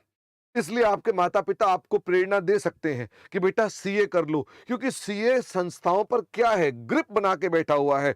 हमारी अच्छी खासी ग्रिप है, हमारे बगैर पत्ता भी नहीं हिल सकता। और कौन सी बड़ी कंपनी है या बड़ी संस्था है जो हमारे बगैर काम कर ले? कोई नहीं है। हम विश्व की तीसरी बड़ी इकोनॉमी हैं। आप अपने आप को छोटा ना समझें, समझ में आ रही है? आप विश्व की तीसरी बड़ी इकोनॉमी के सबसे फाइनेंस को लेकर के सबसे बड़े आप कंट्रोलर हैं, क्योंकि कंपनियां आपके दस्तखत के बिना चलने वाली नहीं है। अभी बीच में खबर आ रही थी, बायजूस के चार्टर्ड अकाउंटेंट ने रिजाइन कर दिया। सुनिए आपने ये बात बायजूस के चार्टर्ड अकाउंटेंट जो थे, जो ऑडिटर्स थे, उन्होंने रिजाइन कर दिया। उन्होंने कहा भाई हम इस्तीफा देते हैं। भाई किसी हॉस्पिटल से कोई डॉक्टर इस्तीफा दे दे तो कोई खबर नहीं आती, लेकिन ऑडिटर इस्तीफा दे दे तो क्या खबर आ जाती है? द आंसर इज यस, क्योंकि इसका मतलब कुछ ना कुछ दाल में काला है। इसका मतलब ये हमारे प्रोफेशन की है, और उसी प्रोफेशन में आप आए हो, तो आपका फिर से मैं स्वागत करना चाहता हूं। अच्छे से इस प्रोफेशन को आगे ले जाना, छोटे चक्करों में मत पड़ जाना, 2 नंबर के धंधों में मत पड़ जाना। आपको बहुत कुछ देगा ये इंस्टीट्यूट भी और बहुत कुछ देगा ये प्रोफेशन भी, बट काम बढ़िया करना, अच्छे से पढ़ना, अच्छे से पेपर दे करके अच्छी कंपनियों में जाकर काम करना, एवन काम करना। आपको प्रॉब्लम्स आएंगी, आप बोलोगे, लोग कहेंगे ऐसे मत करो वैसे मत करो, अपने प्रिंसिपल से हटना मत, छोड़ मत देना उनको, ठीक है? तो मैंने कहा इन पर ये स्टैंडर्ड्स अप्लाई होते हैं। तो इसका मतलब जो कंस्ट्रक्शन कंपनियों के नाम लिए, लोधा या सुपरटेक या बुपरटेक, जो भी नाम लिए, उन सब पर ये हमारे पास स्टैंडर्ड्स अप्लाई हो रहे हैं। या तो इंड एएस अप्लाई हो रहे होंगे या एएस अप्लाई हो रहे होंगे। एक बच्चे ने कहा कि सर इंड एएस जो है और एएस ये क्या है? वैसे मैंने किसको बड़ा भाई बोला और किसको छोटा भाई बोला? मैंने कहा इंड एएस ये बड़ा भाई है। इंड एएस की फुल फॉर्म है इंडियन अकाउंटिंग स्टैंडर्ड। तो सर ये वह अकाउंटिंग स्टैंडर्ड जापान से आए हैं क्या? ये भी तो इंडिया के ही हैं, बट इनके नाम के अंदर इंडियन वर्ड नहीं डला। अब तो इंडिया वर्ड बड़ा इंपॉर्टेंट हो गया भाई। इसका मतलब इंडिया वर्ड कहीं पर भी लग के कुछ बन सकती है बात। तो समझ में आ गई मैं किसके कंटेक्स्ट में बात कर रहा हूं। तो मैंने कहा कि इंड एएस बड़े स्टैंडर्ड हैं, ये किन कंपनियों पर लगते हैं? ध्यान दे, मैंने वर्ड बोला कंपनियां, ये कंपनियों पर लगते हैं। कौन सी कंपनियों पर लगते हैं? जो लिस्टेड हैं, बड़ी बड़ी कंपनियां लिस्टेड, रिलायंस, ठीक है ना, अडानी, ये बड़ी बड़ी कंपनियां इस पर अप्लाई होते हैं।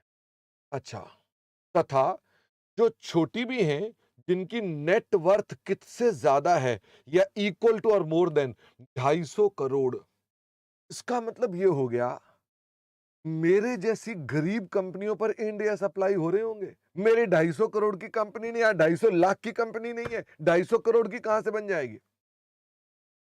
तो इसका मतलब ये हो गया कि मेरी कंपनी पे इंडियस क्यों नहीं लग रहे हैं? क्योंकि ना तो ये लिस्टेड कंपनी है, ये तो प्राइवेट लिमिटेड कंपनी है, और ना इसकी नेटवर्थ 250 करोड़ या उससे अधिक है। ये छोटी कंपनी है, इस पर एएस अप्लाई हो रहे हैं। और आपको छोटा बच्चा छोटे एएस, तो इंटर में एएस है, आप सीए फाइनल में आओगे, बड़ा बच्चा दाढ़ी मूछें बड़ी हो जाएंगी और वहां पर आपको इंडियस आ जाएंगे। ठीक है, तो अपने पास इंटरमीडिएट में खाली ये पढ़ेंगे, बाकी इस पर चर्चा हम अलग से करते रहेंगे। हम इन पर जब इंड एस लगाते हैं, जो अकाउंटिंग स्टैंडर्ड लगाते हैं, तो अकाउंटिंग स्टैंडर्ड लगाने के लिए मैं आपको एक छोटे से एग्जाम्पल से क्लास स्टार्ट कर रहा हूं। एक छोटे से एग्जाम्पल के साथ हम स्टार्ट कर रहे हैं। अगर इंड एस इंपॉर्टेंट है तो एएस क्यों लगा रहे हैं भाई? इंड एस बच्चे ने कहा कि सर इतने ही अच्छे हैं तो सब पर क्यों नहीं लगा देते? इंड एस कॉम्प्लेक्स है। अब मेरे बिल्कुल सामने जैसे ही ऑफिस से उतरता हूं, नीचे एक छोले भटूरे वाला है, मुझे मिल गया एक दिन। मैं वहां से निकल रहा था, मैंने उसको कहा, मैंने कहा और ठीक हो? वो मेरे पांव पे गिर गया, कहता मुझे पता चला आप चार्टर्ड अकाउंटेंट हो। मैंने कहा हाँ हाँ, तो उठ उठ, क्या तू पैरों में लेट गया? कह रहा नहीं सर, मैंने छोटी सी रेडी लगा रखी है, तो मेरे लिए आप ऐसा करो, साइन कर दो। अब बताओ, वो छोले भटूरे वाला है, मेरे को स्टैंडर्ड लगाने पड़ेंगे कि नहीं लगाने पड़ेंगे? सारे बच्चे बताओ, मुझे स्टैंडर्ड लगाने पड़ेंगे कि नहीं पड़ेंगे? मैं उसके बिना तो साइन नहीं करूंगा। मैं तो अपने बच्चे की रिपोर्ट कार्ड में साइन नहीं करता था। मेरे बच्चों के जो स्कूल के प्रिंसिपल थे, वो कह रहे हमने रिपोर्ट कार्ड भेजी, आपने साइन ही नहीं की। मैंने कहा मैं साइन के 10 लाख रुपए लेता हूं, दो पहले। उन्होंने कहा क्या बात कर रहे हो? मैंने कहा मेरे साइन तो यही है, बाकी मेरी पत्नी से करवा लो साइन। तो मेरी पत्नी के साइन होते थे, मैंने नहीं साइन किए। मैंने कहा ऐसे कैसे साइन कर डालें, कोई डुप्लीकेट भी कर दे तो। वो छोले भटूरे वाला कहता है साइन कर दो सर। मैंने कहा मैं तेरे पे इंड एस लगाऊंगा। इंड एस हेवीली कॉम्प्लेक्स है। क्या आपको लगता नहीं कि छोले भटूरे वाले जैसे लोगों के लिए थोड़े नरम सिंपल स्टैंडर्ड होने चाहिए? फटाफट से बताओ। होने तो चाहिए, बिना स्टैंडर्ड के तो काम नहीं करेंगे। फटाफट से बताओ। एक बच्चा कह रहा है वो तो रजिस्टर्ड ही नहीं है कंपनी में, तो नॉन कॉर्पोरेट हो गया ना, सोल ट्रेडर है। छोले भटूरे वाला सोल प्रोप्राइटर है। कहोगे तो किस दिन बुला के दिखा दूंगा छोले भटूरे। शाम को होते नहीं है उसके, शाम को पनवाड़ी बैठता है वहां पे, अभी पनवाड़ी बैठा हुआ है, कहो तो बुला के ले आऊं पनवाड़ी को। ठीक है। उनके लिए सिंपल स्टैंडर्ड है। तो आप एएस पढ़ रहे हैं, सिंपल स्टैंडर्ड पढ़ेंगे। मैंने आपको क्या बोला था? क्या एडवांस्ड अकाउंटेंसी में वर्ड एडवांस्ड रियल में है? नहीं। अब आप मुझे बोलो कि सर फिर एडवांस वर्ड लिखा क्यों हुआ है? ये हम सब टीचरों की मिली भगत है। हमने इंस्टीट्यूट को कहा एडवांस लिखो ताकि बच्चे को डरा के उनसे पैसे लिए जा सके। तुम पैसे दे चुके हो, इसलिए तुम्हें मैंने सच बता दिया। ये एडवांस नाम का है ये मुश्किल आसान। ओके, तो अब एग्जाम्पल पर आते हैं, क्योंकि आप बहुत ज्यादा टाइम मेरा खराब कर रहे हो। एग्जाम्पल पर आओ। तो बताओ किस नाम से स्टार्ट करें? कोई भी नाम ले लें। तो लो भाई, सबसे पहले हम बात करते हैं प्रेरित की। प्रेरित इज अ कॉन्ट्रैक्टर। वो एक कॉन्ट्रैक्टर है। ही अंडरटुक, इसे आपने लिखना है, उसके ऊपर वाला नहीं लिखने की कोई आवश्यकता। Don't write. आप यहां से लिखना स्टार्ट करेंगे। हेडिंग आपको लिखना है, हेडिंग लिखे अपने पास और सीधा एग्जाम्पल को लिखे। अब तो अपनी अपनी कॉपी पे आओ और लिखना स्टार्ट करो। तो मैंने कहा प्रेरित is a contractor, he undertook a construction contract.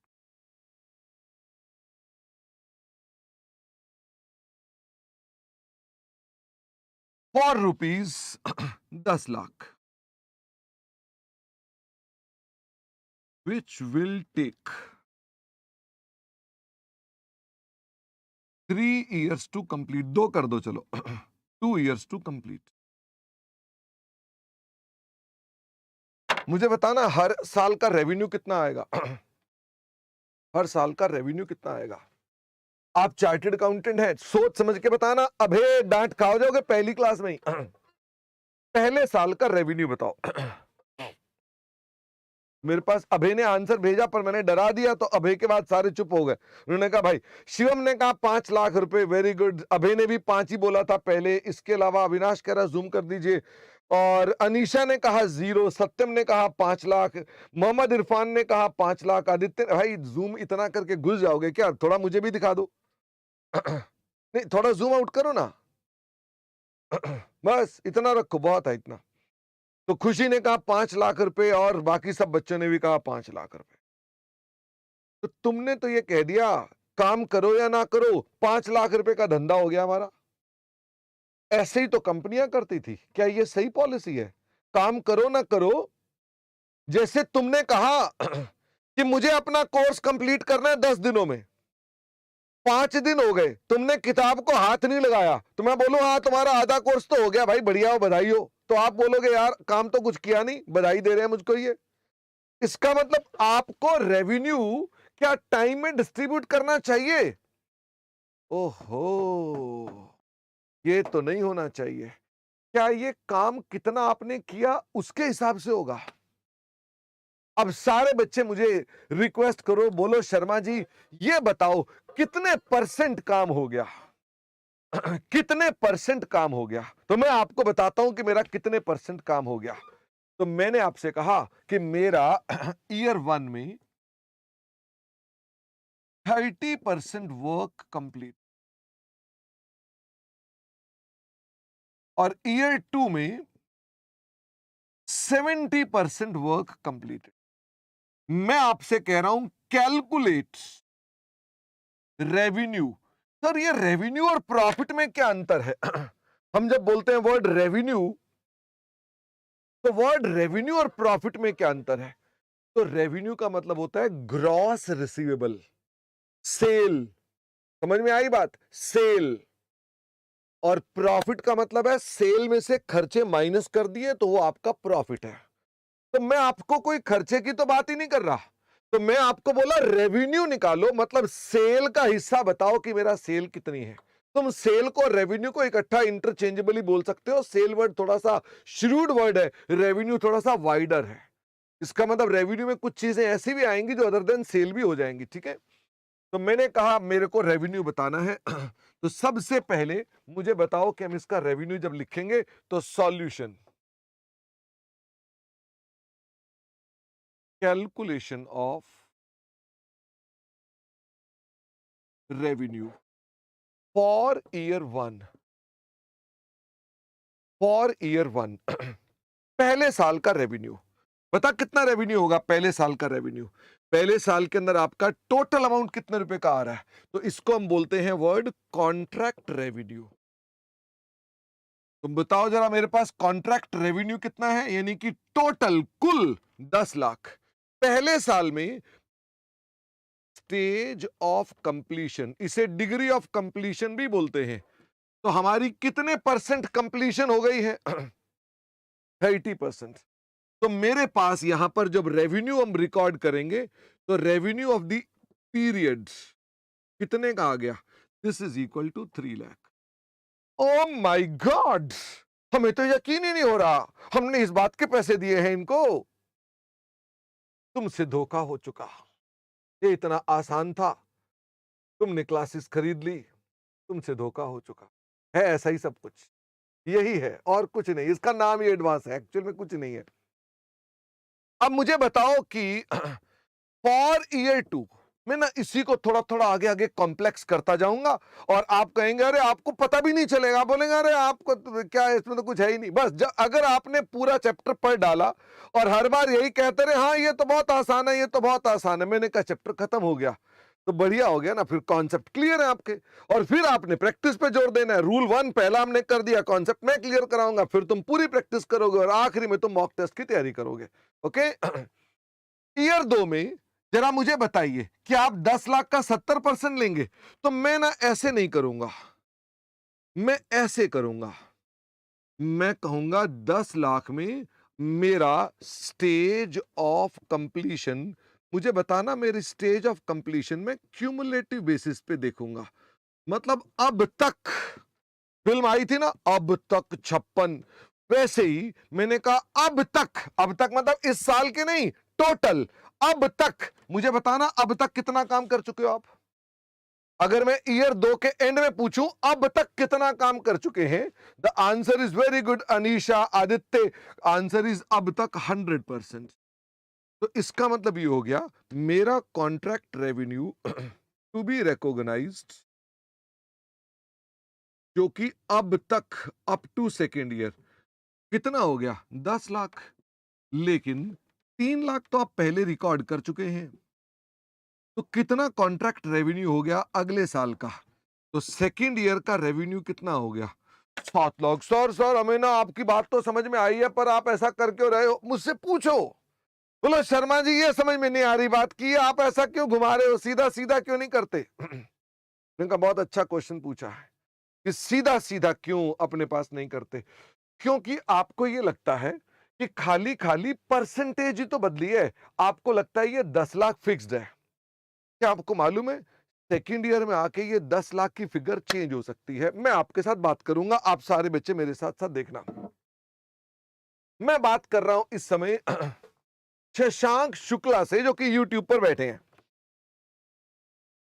Shashank Shukla ji मैं इनको जानता हूं, शशांक को। शशांक हेलो बोलो। मैं इन्हें जानता हूं अच्छी तरह से, ये मेरे ही पड़ोसी हैं, रोज सुबह शाम नमस्ते होती है।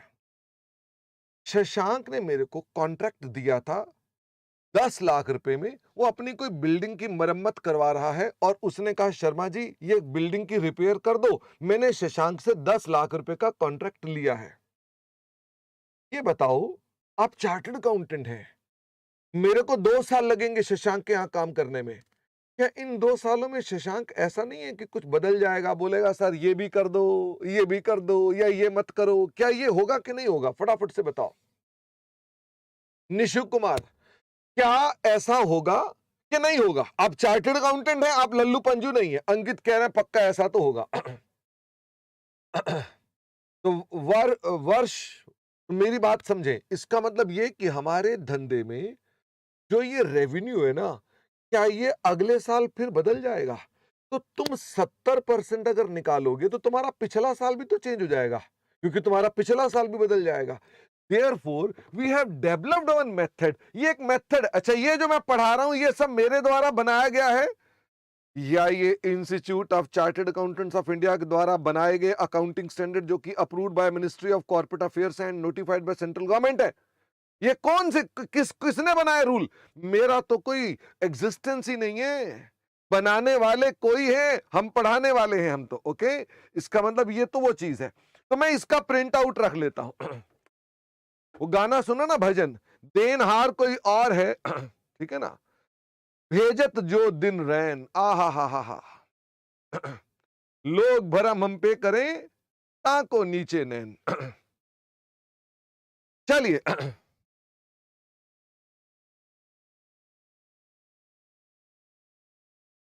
मेरे साथ साथ एक और एग्जांपल लेते हैं तो आपको थोड़ा सा और आइडिया लगेगा।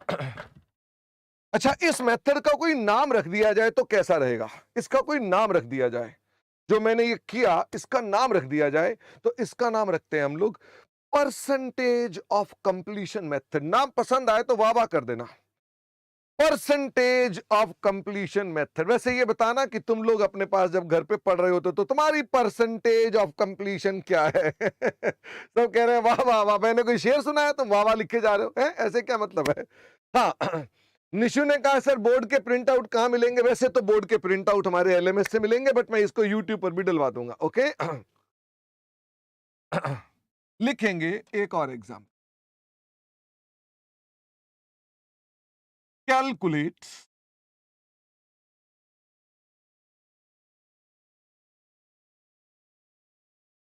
Revenue for each year. लिखना टोटल एस्टिमेटेड रेवेन्यू। बताओ भाई, मेरे को ईयर 1 में क्या लग रहा है कि हम कितना रेवेन्यू लेंगे? फटाफट से बताओ, क्या मुझे ये लग रहा है? हाँ, मुझे लग रहा है कि हम कितने का काम करेंगे? हम 10 लाख रुपए का काम करेंगे। जो हमको काम दिया है शशांक ने, सारे बच्चे बताओ, शशांक ने मुझे जो काम दिया मैं कितने में करूंगा? 10 लाख में। मैंने पहले साल में 30% काम कर दिया है। ये मेरी हो गई परसेंटेज ऑफ कंप्लीशन। ईयर 2 में आकर के मुझे लगता है कि नहीं नहीं, मैं शशांक से 12 लाख लूंगा। बताओ मैं शशांक से 12 लाख क्यों लूंगा? क्या मेरे चाचा का लड़का है वो जिससे मैं 12 लाख रुपए लूंगा? फटाफट से बताओ, व्हाई आई एम सेइंग कि मैं अब उससे 12 लाख रुपए लूंगा। क्योंकि शशांक के साथ कुछ काम में वेरिएशंस आ गई। क्या काम में कुछ वेरिएशंस आ सकती हैं? हाँ। अच्छा, कई बार ऐसा भी हो सकता है कि वेरिएशन नहीं है, पर शशांक मुझे लग रहा है कि मेरे को इनाम देगा। आहा हा, शशांक को लग रहा है ये तो बड़ा अच्छा आदमी है यार, मैं 10 नहीं तेरे को 12 दूंगा। आहा हा। अब आप में से कुछ बच्चे कहेंगे सर शशांक ऐसा क्यों करेगा? करेगा शशांक, ऐसे भी तो लोग हैं। सारे तुम्हारी सोच के थोड़ा ना कि वो शशांक क्यों करेगा, शशांक करेगा। क्या इस पैसे के बढ़ने के कारण में वेरिएशन ऑफ वर्क हो सकता है, इंसेंटिव्स यानी कि इनाम हो सकते हैं, एस्केलेशन हो सकते हैं। एस्केलेशन का मतलब क्या होता है? मैं शशांक के आगे हाथ जोड़ दे, मैं कहा भाई साहब मैं 10 लाख का कॉन्ट्रैक्ट कर लिया था, पीछे सीमेंट बहुत महंगा हो गया है, मेरे बस का नहीं है। शशांक ने कहा अच्छा अच्छा, हाथ मत जोड़ो, ऐसा करते हैं 2 लाख रुपए एक्स्ट्रा ले लेना, काम करो। क्या आपको समझ में आई? ना उसने मुझे इनाम दिया, ना उसने काम बढ़ाया। बताओ किस बात के पैसे देगा? उसने कहा चलो पता चला तुम्हारा एस्केलेशन हो गई है, प्राइसेस में महंगाई हो गई है। उसने कहा हम तुम्हें पैसे देने के लिए तैयार हैं। इसे बोलते हैं एस्केलेशन।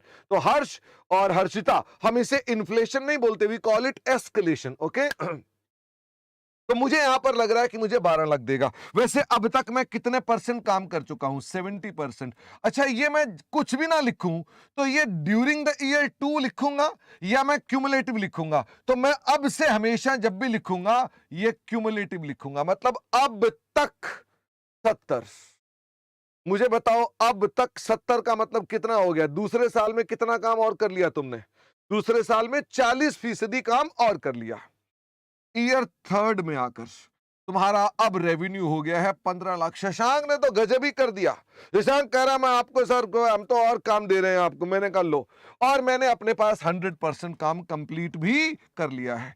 मुझे रेवेन्यू चाहिए, मैंने ऑलरेडी क्वेश्चन में लिख दिया है, फॉर ईच ईयर। तो मुझे ये बताओ अर्जुन, पहले साल का रेवेन्यू क्या होगा? अर्जुन बताएगा। आपका नाम ही अर्जुन है। आप में से कुछ को बच्चा कहेगा सर अर्जुन तो कोई भी नहीं है। मैं आपको बड़े प्यार से अर्जुन बुलाता हूं क्योंकि तुम्हारा तीर सीधा मछली की आंख पे होना चाहिए। अर्जुन बताओ पहले साल का रेवेन्यू कितना है? पहले साल का रेवेन्यू 3 लाख रुपए। अब मुद्दे की बात आती है, दूसरे साल में क्या ये भी बदल गया और ये भी बदल गया?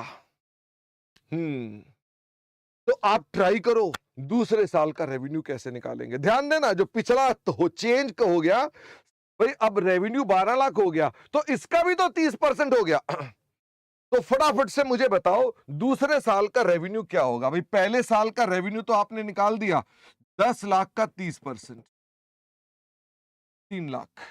सेकेंड ईयर का रेवेन्यू कितना होगा? तो आप कहेंगे सर 12 लाख का हमने 40% और काम कर लिया, 4,80,000। बट अभी भी एक प्रॉब्लम है, बताओ क्या? भाई तुमने 12 लाख का तो 40 कर दिया, पर यह भी तो 12 का 30 होना चाहिए था। तब पता नहीं था मुझको, तब थोड़ा ना पता था। तो मुझे ये बताओ इसका मतलब क्या इस अमाउंट को भी मैंने 30% लिया हुआ है, क्या ये भी कितना लेना चाहिए था? ये 3,60,000 लेना चाहिए था, मैंने 3 लाख लिया हुआ है, क्या 60,000 और जोड़ना पड़ेगा? फटाफट से बताओ भाई। 12 लाख का भी 30 होना चाहिए था, यानी 360, पर मैंने कितना लिया हुआ है? मैंने 10 लाख का 30 लिया हुआ है। तो बताओ मेरा रेवेन्यू कितना हो गया? 5,40,000। मैं ये कह रहा हूं, ये तरीका थोड़ा कॉम्प्लेक्स नहीं हो गया? ये तरीका थोड़ा कॉम्प्लेक्स नहीं हो गया?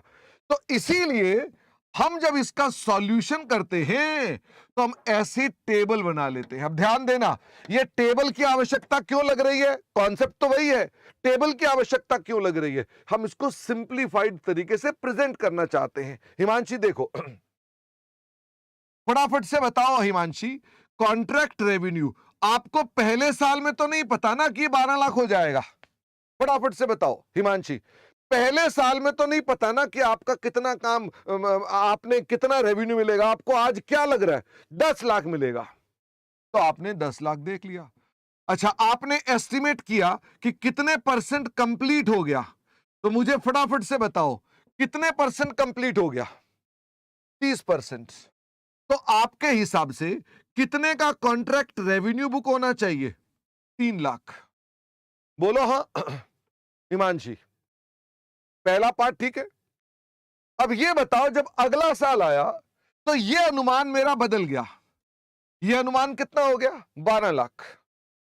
तो हिमांशी 70% हमने काम अब तक कर लिया है, तो मुझे ये बताओ, अगर मैं ये अब तक 70% से गुना कर दूं तो ये कितना आ गया? 840। अब ये बताओ, ये 840 दूसरे साल का रेवेन्यू है या अब तक का रेवेन्यू है? फटाफट से बताओ भाई। अब 12 लाख का काम हमने धंधा उठा लिया है और 70% अब तक कर लिया है, तो इसका मतलब दोनों वर्षों का, ईयर 1 का भी और ईयर 2 का भी 70%। तो 840 रेवेन्यू किस किस का हो गया? ईयर 1 का भी और ईयर 2 का भी। इसमें से क्या माइनस कर दो? कुछ रेवेन्यू तो तुम बुक कर चुके हो ना हर्षिता? तो कितना रेवेन्यू तुम बुक कर चुके हो? Minus revenue already recognised. कितना रेवेन्यू रिकॉर्ड कर चुके हो? 3 लाख। तो what is the contract revenue to be recorded? कितना हो गया जी contract revenue to be recorded? तो contract revenue to be recorded हो गया 5,40,000। क्या पिछली वाली कैलकुलेशन से ज्यादा आसान नहीं है ये? This is more simpler approach. कर वही रहा हूं। इसका मतलब क्या, ऐसा करने से मैं अपने पास सेकेंड ईयर का रेवेन्यू भी बुक कर रहा हूं और पिछले साल का रेवेन्यू में जो गलतियां हो गई थी उसको भी ठीक कर रहा हूं। एग्रीड? फटाफट से बताओ तो ये एक एक्सेल शीट बन गई। वैसे ये बताओ, कुल मिलाकर ये एक्सेल ही तो है, और क्या है? आपको बस एक्सेल के अंदर करवा नहीं रहा मैं। अब मुझे बताओ, तीसरे साल में मैं जब रेवेन्यू निकालूंगा ईयर थर्ड में, अगर मैं इसके मुताबिक करता तो हम कहते भी 70 का 30% और काम कर लिया। तो फटाफट से बताओ, ये तो हम फंस जाते कि 15 लाख का 30% काम कर लिया, फिर उसके अंदर पिछले साल का भी, सेकंड ईयर का भी कुछ काम कर लिया, फर्स्ट ईयर का भी कर लिया, हम तो पागल हो जाते। तो हम इसलिए अपना फॉर्मूला वही रखेंगे, हम अब तक की बात करेंगे। मुझे बताओ ईयर 3 में कितना धंधा, हम कितने रुपए का काम कर चुके हैं? फटाफट से बताओ प्रीति, तरुण, अंकित, कितना काम? हमारा रेवेन्यू कितना है? 15 लाख। अब तक कितना काम हो चुका? 100%। तो मुझे बताओ, अब तक कितना रेवेन्यू बुक होना चाहिए? अब तक कितना रेवेन्यू बुक होना चाहिए? भाई 15 लाख का टोटल काम था और 100% हम पूरा कर चुके हैं, तो क्या पूरी इनकम बुक होनी चाहिए? पूरी रेवेन्यू बुक होना चाहिए? The answer is yes. क्या कुछ रेवेन्यू हम ऑलरेडी बुक कर चुके हैं पिछले 2 वर्षों में?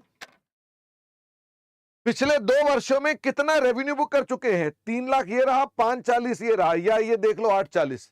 दोनों बातें एक ही हैं भाई। ये अब तक का है ना, दूसरे साल में अब तक, इन दोनों को जोड़ लो या इसको देख लो। इसका मतलब 840 तक का काम कर चुके हैं। तो मुझे बताओ देयरफॉर कितने का रेवेन्यू है जो आपको और बुक करना चाहिए? 6,60,000। मैं अभी प्रेजेंटेशन पे ध्यान नहीं दे रहा हूं, मैंने अभी इनके ऊपर नहीं लिखा कि बेटा ये वर्ड कैसे लिखे, ये कैसे लिखे, ये कैसे लिखे, ये कैसे लिखे। मैं आपको सिंपली एक आइडिया दे रहा हूं कि हम अपने पास किस तरह से काम करते हैं। अभी आपके मन में क्वेरी आ रही होगी, आई कि नहीं आई पता नहीं। बोलो शर्मा जी ये तो बताया ही नहीं आपने कि ये डिग्री निकालते कैसे हैं। ये तो बताया ही नहीं कि ये डिग्री निकालते कैसे हैं। इसका मतलब ये कि धीरे धीरे धीरे से हर बात को समझाना, जल्दी नहीं है मुझे कोई भी, इसलिए आपको भी नहीं होनी चाहिए। हम इसको फॉर्मूले में कन्वर्ट करके फिर आपको बताएंगे कि इसका तरीका क्या है। अनीशा ने कहा है ये तो क्वेश्चन में गिवन होगा ना। नहीं नहीं अनीशा, अनीशा ये तो पेड़ की जड़ है, ये भी गायब हो जाएगा, ये भी आपको कैलकुलेट करवाऊंगा मैं, ये भी कैलकुलेट कराऊंगा मैं। ओ माय गॉड, और अभी मैं खर्चे डाल के प्रॉफिट भी निकलवाऊंगा। ये सारा काम आप करोगे तो आप किसी भी कॉन्ट्रैक्टर का प्रॉफिट निकालना सीख जाओगे कि कॉन्ट्रैक्टर का प्रॉफिट जो है वो कैसे निकाला जाता है। क्या आपको मेरी बात समझ में आ रही है? तो ये होगा। अब ये बताओ, एक सवाल आपको और दूं, आप करोगे? एक सवाल आपको दिया जाए, इसका प्रिंट आउट ले लेते हैं। इफ नथिंग इज मेंशन, हाँ तो बेटा हमेशा हम लोग मानेंगे कि ये क्यूमुलेटिव है। ओके, अगर कुछ भी लिखा हुआ नहीं है तो आप हमेशा इसे मानेंगे क्यूमुलेटिव है। मैं बाद में आपको निकालना सिखाऊंगा तो आपको पता चलेगा ये क्यूमुलेटिव ही निकलेगा हमेशा। ओके, तो मैं आपको ये निकलवा दूंगा। मैंने इसका प्रिंट आउट ले लिया है।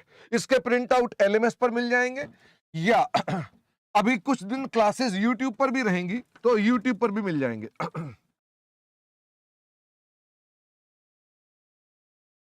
वैसे मैं ये सोच रहा हूं मैं व्लॉगर बन जाऊं। कैसा आइडिया लग रहा है? Example,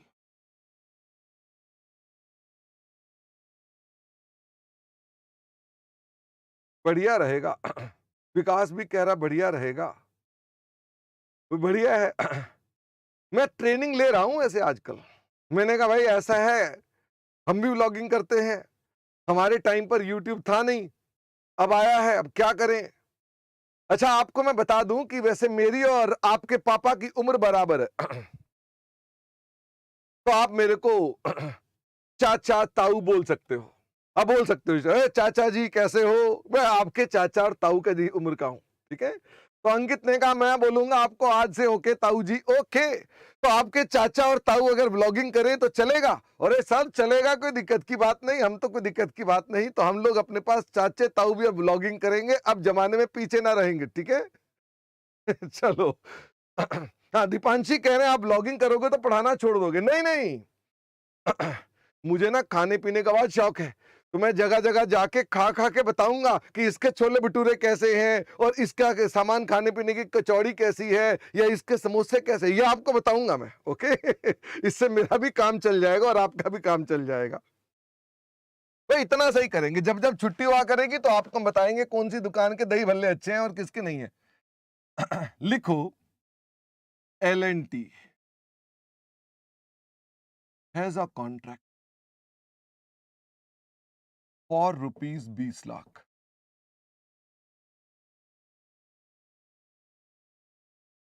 It completes 40% in year 1. It has completed, लिख देते 40% in year 1. It has completed 70% up to year 2. 70 को 65 कर देते हैं, अभी पिछली बार भी वही था। It has completed 95% up to year 3, और it has completed 100% up to year 4. अच्छा आप में से किसी बच्चे ने कॉन्ट्रैक्ट कॉस्टिंग के अंदर भी पढ़ी हुई है?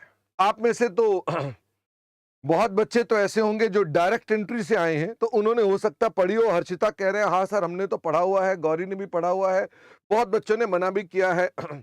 और मुझे इससे आइडिया लग गया कौन कौन से डायरेक्ट एंट्री के हैं और कौन कौन से नहीं है। दीक्षा ने भी पढ़ा हुआ है, आशुतोष ने भी पढ़ा हुआ है, आशीष ने भी पढ़ा हुआ है, रुपेश ने भी पढ़ा हुआ है। क्या वहां ऐसे रेवेन्यू निकालते थे जैसे मैं सिखा रहा हूं? तो जिन्होंने पढ़ा हुआ है वो बताओ क्या ऐसे रेवेन्यू निकालते थे? अवनी कह रहे हैं नहीं नहीं ऐसे तो नहीं निकालते थे। तो क्या वो जो कॉस्टिंग में निकालते थे वो एज पर एएस था या मन गढ़ंत था? वो एज पर एएस था कि मन गढ़ंत था? वो मन गढ़ंत था। सर वर्ड था क्यों बोल रहे हो?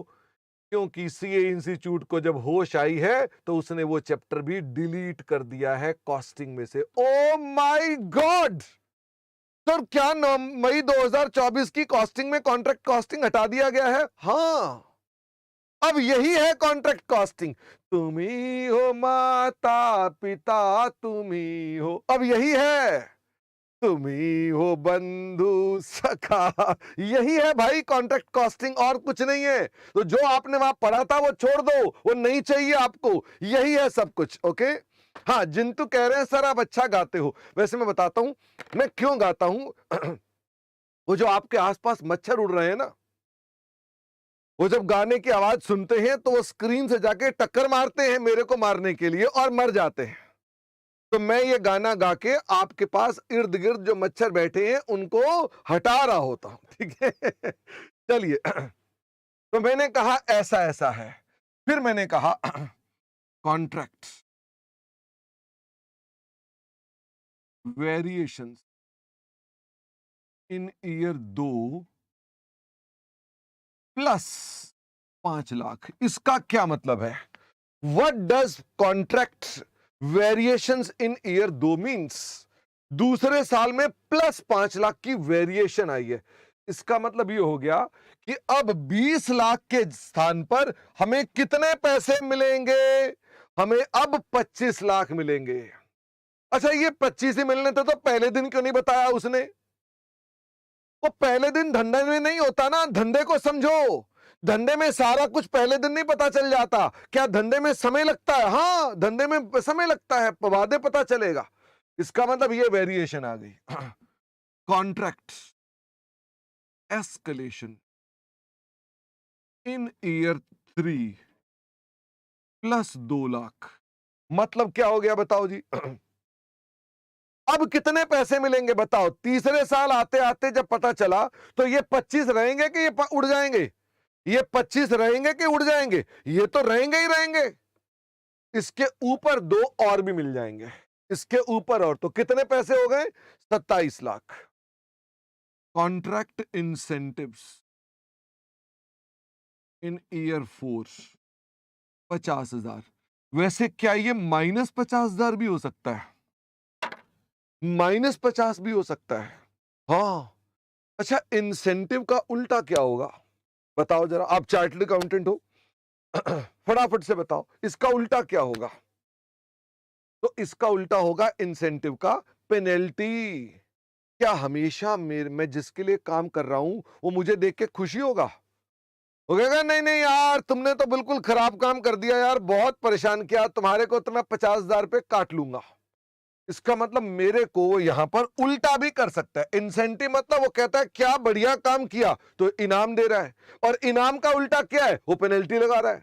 तो ये माइनस भी हो सकता है। अविनाश, एस्केलेशन मतलब होता है महंगाई भत्ता। महंगाई की वजह से 2 लाख रुपए और देगा वो आपको। ओके अविनाश, तो इसका मतलब हमको एस्केलेशन के भी पैसे मिलेंगे। तो मेरे को यहां पर कैलकुलेट करना है रेवेन्यू फॉर ईच ईयर। तो मेरी मदद करना, पर मैं क्या आपको प्रेजेंटेशन पे फोकस करवाना शुरू कर दूं? शिवम ने तो आंसर भी भेज दिया, वेरी गुड शिवम।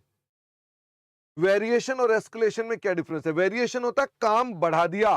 तो मुझे बताओ, जैसे उसने कहा कि ऐसा करना, वाइट वॉश कर रहे हो, या ये कॉन्ट्रैक्ट था कंस्ट्रक्ट कर देना, और यहां बोला वाइट वॉश भी कर देना। एस्केलेशन मतलब वो कह रहा है महंगाई हो गई है तो आपके कुछ पैसे दे देता हूं और इनाम भी देता हूं। ये प्लस में था तो मैं प्लस ही कर देता हूं कि इनाम भी दे रहा है वो। ओके, तो आपको आइडिया लग गया कि भाई ठेकेदार को आपने इनाम दिया और ठेकेदार को महंगाई हो गई थी तो उसने पैसे बढ़वा लिए, कहता लेबर महंगी हो गई है तो आपने ज्यादा पैसे देने शुरू कर दिए, और कुछ आपका काम जुड़ गया जितना पहले का था उसका स्कोप बढ़ा दिया, तो ये वेरिएशंस हो गई। क्या आपको ये सब टर्म्स दिमाग में जा रही हैं? Variation, escalation, incentive, penalty, contract revenue, percentage of completion, degree of completion, क्या ये दिमाग में जा रही है? धीरे धीरे तुम्हारे दिमाग में अकाउंटिंग स्टैंडर्ड जा रहा है और तुम्हें पता भी नहीं चलेगा। अभय कह रहा है यस ताऊ जी, यस ताऊ जी के भतीजा जी, ठीक है भतीजा ही बोलूंगा ना आपको। तो मैंने कहा रेवेन्यू निकालना है। अब मेरा सवाल ये है, आई वॉन्ट कि आप अपने पास इसका एक प्रॉपर प्रेजेंटेशन भी सीखें आंसर के साथ साथ। क्या प्रेजेंटेशन भी इंपॉर्टेंट है? केक स्वाद नहीं होता, प्रेजेंटेशन की वजह से स्वाद लगता है। आप बोलो हा हा हा हा। केक स्वाद नहीं होता, प्रेजेंटेशन से स्वाद लगता है। ऐसे प्रेजेंट करते हैं तो लगता है अरे बहुत इंपॉर्टेंट है ये, ठीक है। चलिए चलिए अब मेरे साथ साथ इसकी प्रेजेंटेशन करेंगे। ये हिंदी वाला रब करना चाहता हूं तो कर दूं कि नहीं करूं? हिंदी वाला रब करते हैं। एक बच्चा बार बार मेरे को डिमोरलाइज कर रहा है। कुशल अग्रवाल मेरे को डिमोरलाइज कर रहा है। यूट्यूब पे बार बार पब्लिकली कह रहा है poor joke, poor joke, poor joke. दिल पे चोट लग रही है बेटा। पुअर जोक बोलते हो तो दिल को झटका लगता है। बोलो क्या वटा जोक ये बोलो, ठीक है। अपने टीचर का मोटिवेशन बढ़ाओ, घटाओ मत। मैं कह रहा हूं यार, मैं तो यार ये जोक पहली बार था ही नहीं जिसको तुम बोल रहे हो पुअर जोक, वो था ही नहीं जोक, ठीक है। वापिस आओ। तो इसे रब कर रहा हूं मैं, इसे रब कर देता हूं मैं और यहां पर लिखो सॉल्यूशन। अब हम प्रेजेंटेशन पे पूरा फोकस करेंगे। सॉल्यूशन में लिखेंगे क्या मांगा है, फटाफट से बताओ, मांग पढ़ो। मांग क्या है? बताओ बताओ, मांग क्या है? Revenue for each year. क्या मांग रहा है आपसे वो? Revenue for each year, calculation of revenue for each. बच्चे ने बोला है सर आप टैब पे नहीं पढ़ाते। अब तुम्हारे ताऊ जी पढ़ाएंगे तो टैब पे पढ़ाएंगे कि बोर्ड पे पढ़ाएंगे? बताओ जरा। मेरे पास ऐसा ना समझो कि टैब नहीं है। ये देखो, दिखाने के लिए टैब मेरे पास भी है। ओ माय गॉड, इस्तेमाल नहीं करते बस इसका हम, ठीक है। तो हम थोड़े देसी टीचर हैं और देसी से आपको समझ में आ जाएगा, ठीक है। Contract, calculation of revenue for each year. तो सबसे पहले हमारे पास हैं 4 वर्ष, तो यहां लिखें particulars. Year 1, year 2, year 3 and year 4। तो आप भी प्रॉपरली ये ड्रॉ करें। आपके पास तो फुट्टा भी होगा, तो फुट्टे से ड्रॉ करो। फटाफट से बताइए, ड्रॉ कर लिया कि नहीं किया?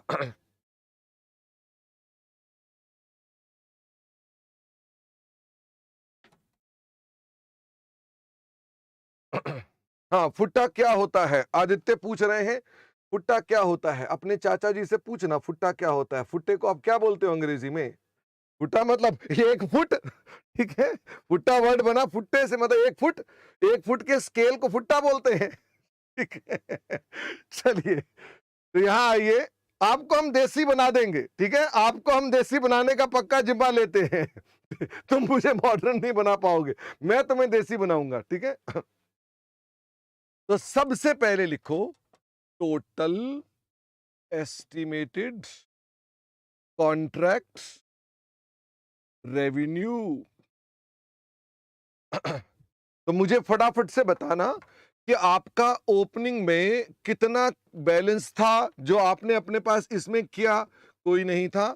आपने न्यू कॉन्ट्रैक्ट लिया है, तो न्यू कॉन्ट्रैक्ट में आपके पास कितने का रेवेन्यू मिलना चाहिए? टोटल 20 लाख का। क्या पहले साल में कोई वेरिएशन है? कोई नहीं। क्या पहले साल में कोई एस्केलेशन है? कोई नहीं। क्या पहले साल में कोई इंसेंटिव? अरे ना भाई ना। तो मुझे ये बताओ, आपका टोटल एस्टिमेटेड रेवेन्यू कितना हो गया? फटाफट से बताएंगे, पहले साल का टोटल एस्टिमेटेड रेवेन्यू कितना हो गया? टोटल एक बच्चा जो 20 लाख 8 लाख बता रहा है, मैं पूछ रहा हूं टोटल।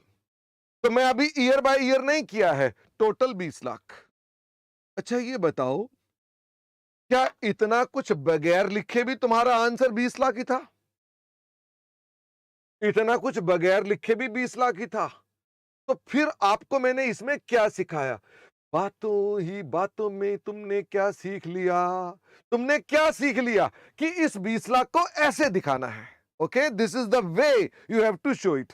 अच्छा, अगले साल मुझे बताओ कितने का तुम्हारा अनुमानित रेवेन्यू पहले से चलता आ रहा था? 20 लाख का। क्या दूसरे साल में कोई बदलाव हुआ, बढ़ा या घटा? बताओ जरा, दूसरे साल में सवाल को पढ़ें और बताएं दूसरे साल में क्या हुआ। दूसरे साल में हमारे पास क्या हुआ? बढ़ा। क्या बढ़ा? वेरिएशन एस्केलेशन के इंसेंटिव। क्या बढ़ा? वेरिएशन बढ़ी। 5 लाख। क्या हर चीज भी अगर सवाल वाला चाहता तो एक सवाल में मैथमेटिकल वो डाटा डालता, ये लो हर साल ये 3 3 4 4 चीजें आ रही हैं, तो कोई टेंशन थी या डील कर सकते हैं? अगर मैं यहां हर साल में चेंजेस करता जाता तो कौन सी आफत है, बस मैग्नीट्यूड बढ़ जाता, निपट तो उसको भी लेते हम लोग। तो मुझे बताओ टोटल रेवेन्यू कितने का हो गया? 25 लाख। 25 लाख, 25 लाख, 25 लाख बोले तो दरवाजा खोल देना। ये किस फिल्म का डायलॉग है?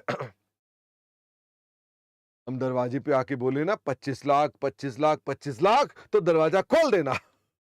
ये किस फिल्म का डायलॉग? अभी देखते हैं आपको कितनी फिल्में याद है।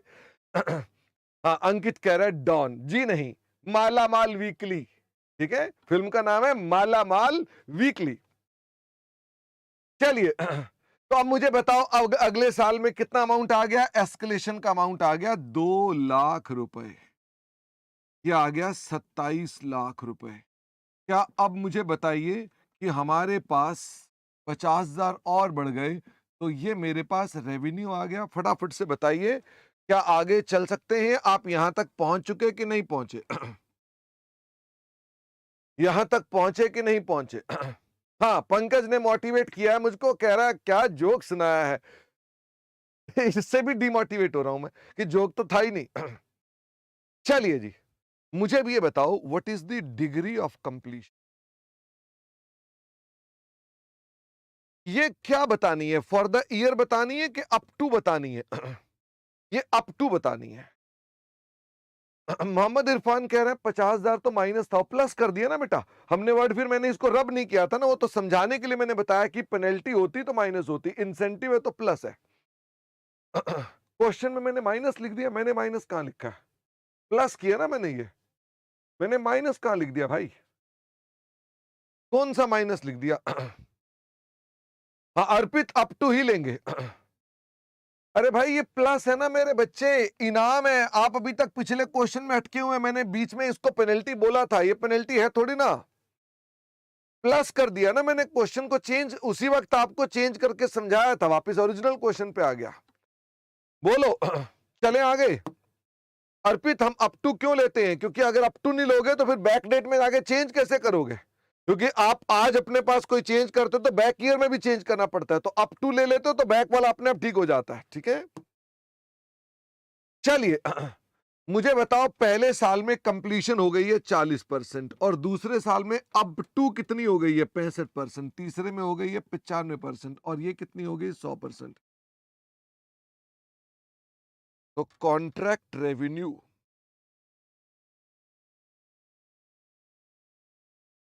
अप टू पहले साल में कितना अमाउंट आएगा? पहले साल में 20 लाख का 40% कितना आएगा? This is 8 lakh rupees. 25 lakh का 65%। अगर यहां पेनल्टी होती तो माइनस हो जाता, 26,50,000 हो जाता। ठीक है, अगर माइनस होता तो 26,50,000 कर देता मैं।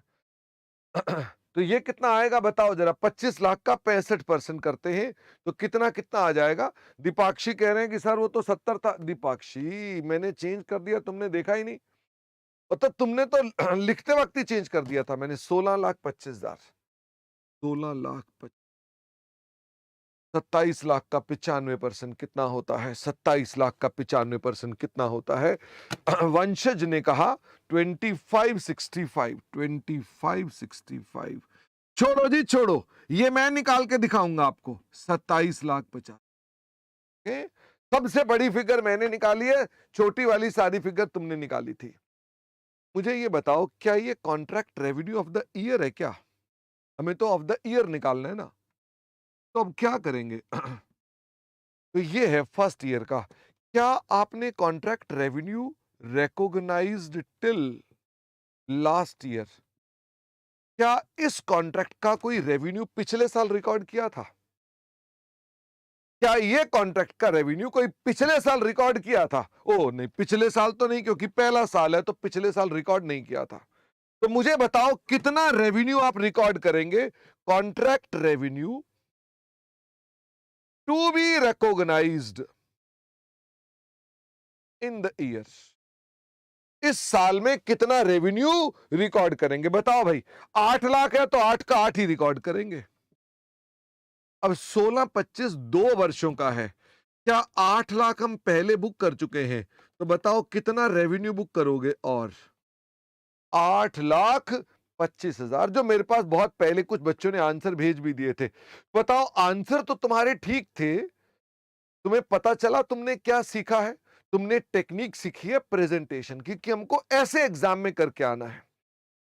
तो समझ जाना, आंसर से मेरा कोई लेना देना नहीं है, प्रेजेंटेशन में आंसर करेक्ट होना चाहिए। तो अब मैं इसके अंदर से माइनस कर दूंगा 16,25,000, क्योंकि आप अभी तक ये बुक कर चुके हो। माइनस करके बताओ, तो ये आ गया 40,000 और ये आ गया 9,40,000, 9,40,000। और आप यहां लिख चुके हैं 25 65, ये इधर आ गया, ये इधर आ गया, ये इधर आ गया, और इसका तो पहला साल था। ये बैलेंस बताओ कितना आ गया? 185,000, 1,85,000। क्या आपको कॉन्ट्रैक्ट रेवेन्यू निकालना शुरू आ गया कि हम कैसे कॉन्ट्रैक्ट रेवेन्यू निकालते हैं? क्या चर्चा समाप्त हो गई है? नहीं, अभी इसके बाद क्या चर्चा है? अब चर्चा होगी, अब सारे बोलो शर्मा जी ये कैसे कैलकुलेट करते हैं, हम डिग्री को कैसे कैलकुलेट करते हैं, हाउ दिस इज कैलकुलेटेड। इसको कैलकुलेट करने का क्या तरीका है?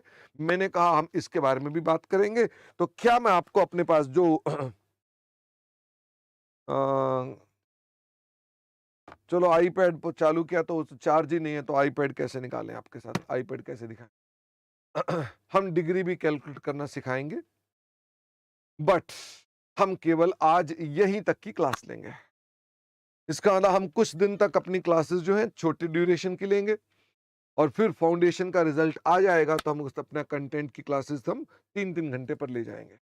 तो आज की ये पहली क्लास थी, और हम और भी चर्चा करेंगे आपके साथ आने वाले दिनों में। हमारी अगली क्लास परसों होगी, यानी कि परसों, और हमारी बाकी कल सुबह क्लास स्टार्ट होगी हमारे पास। कल सुबह किनकी क्लास है?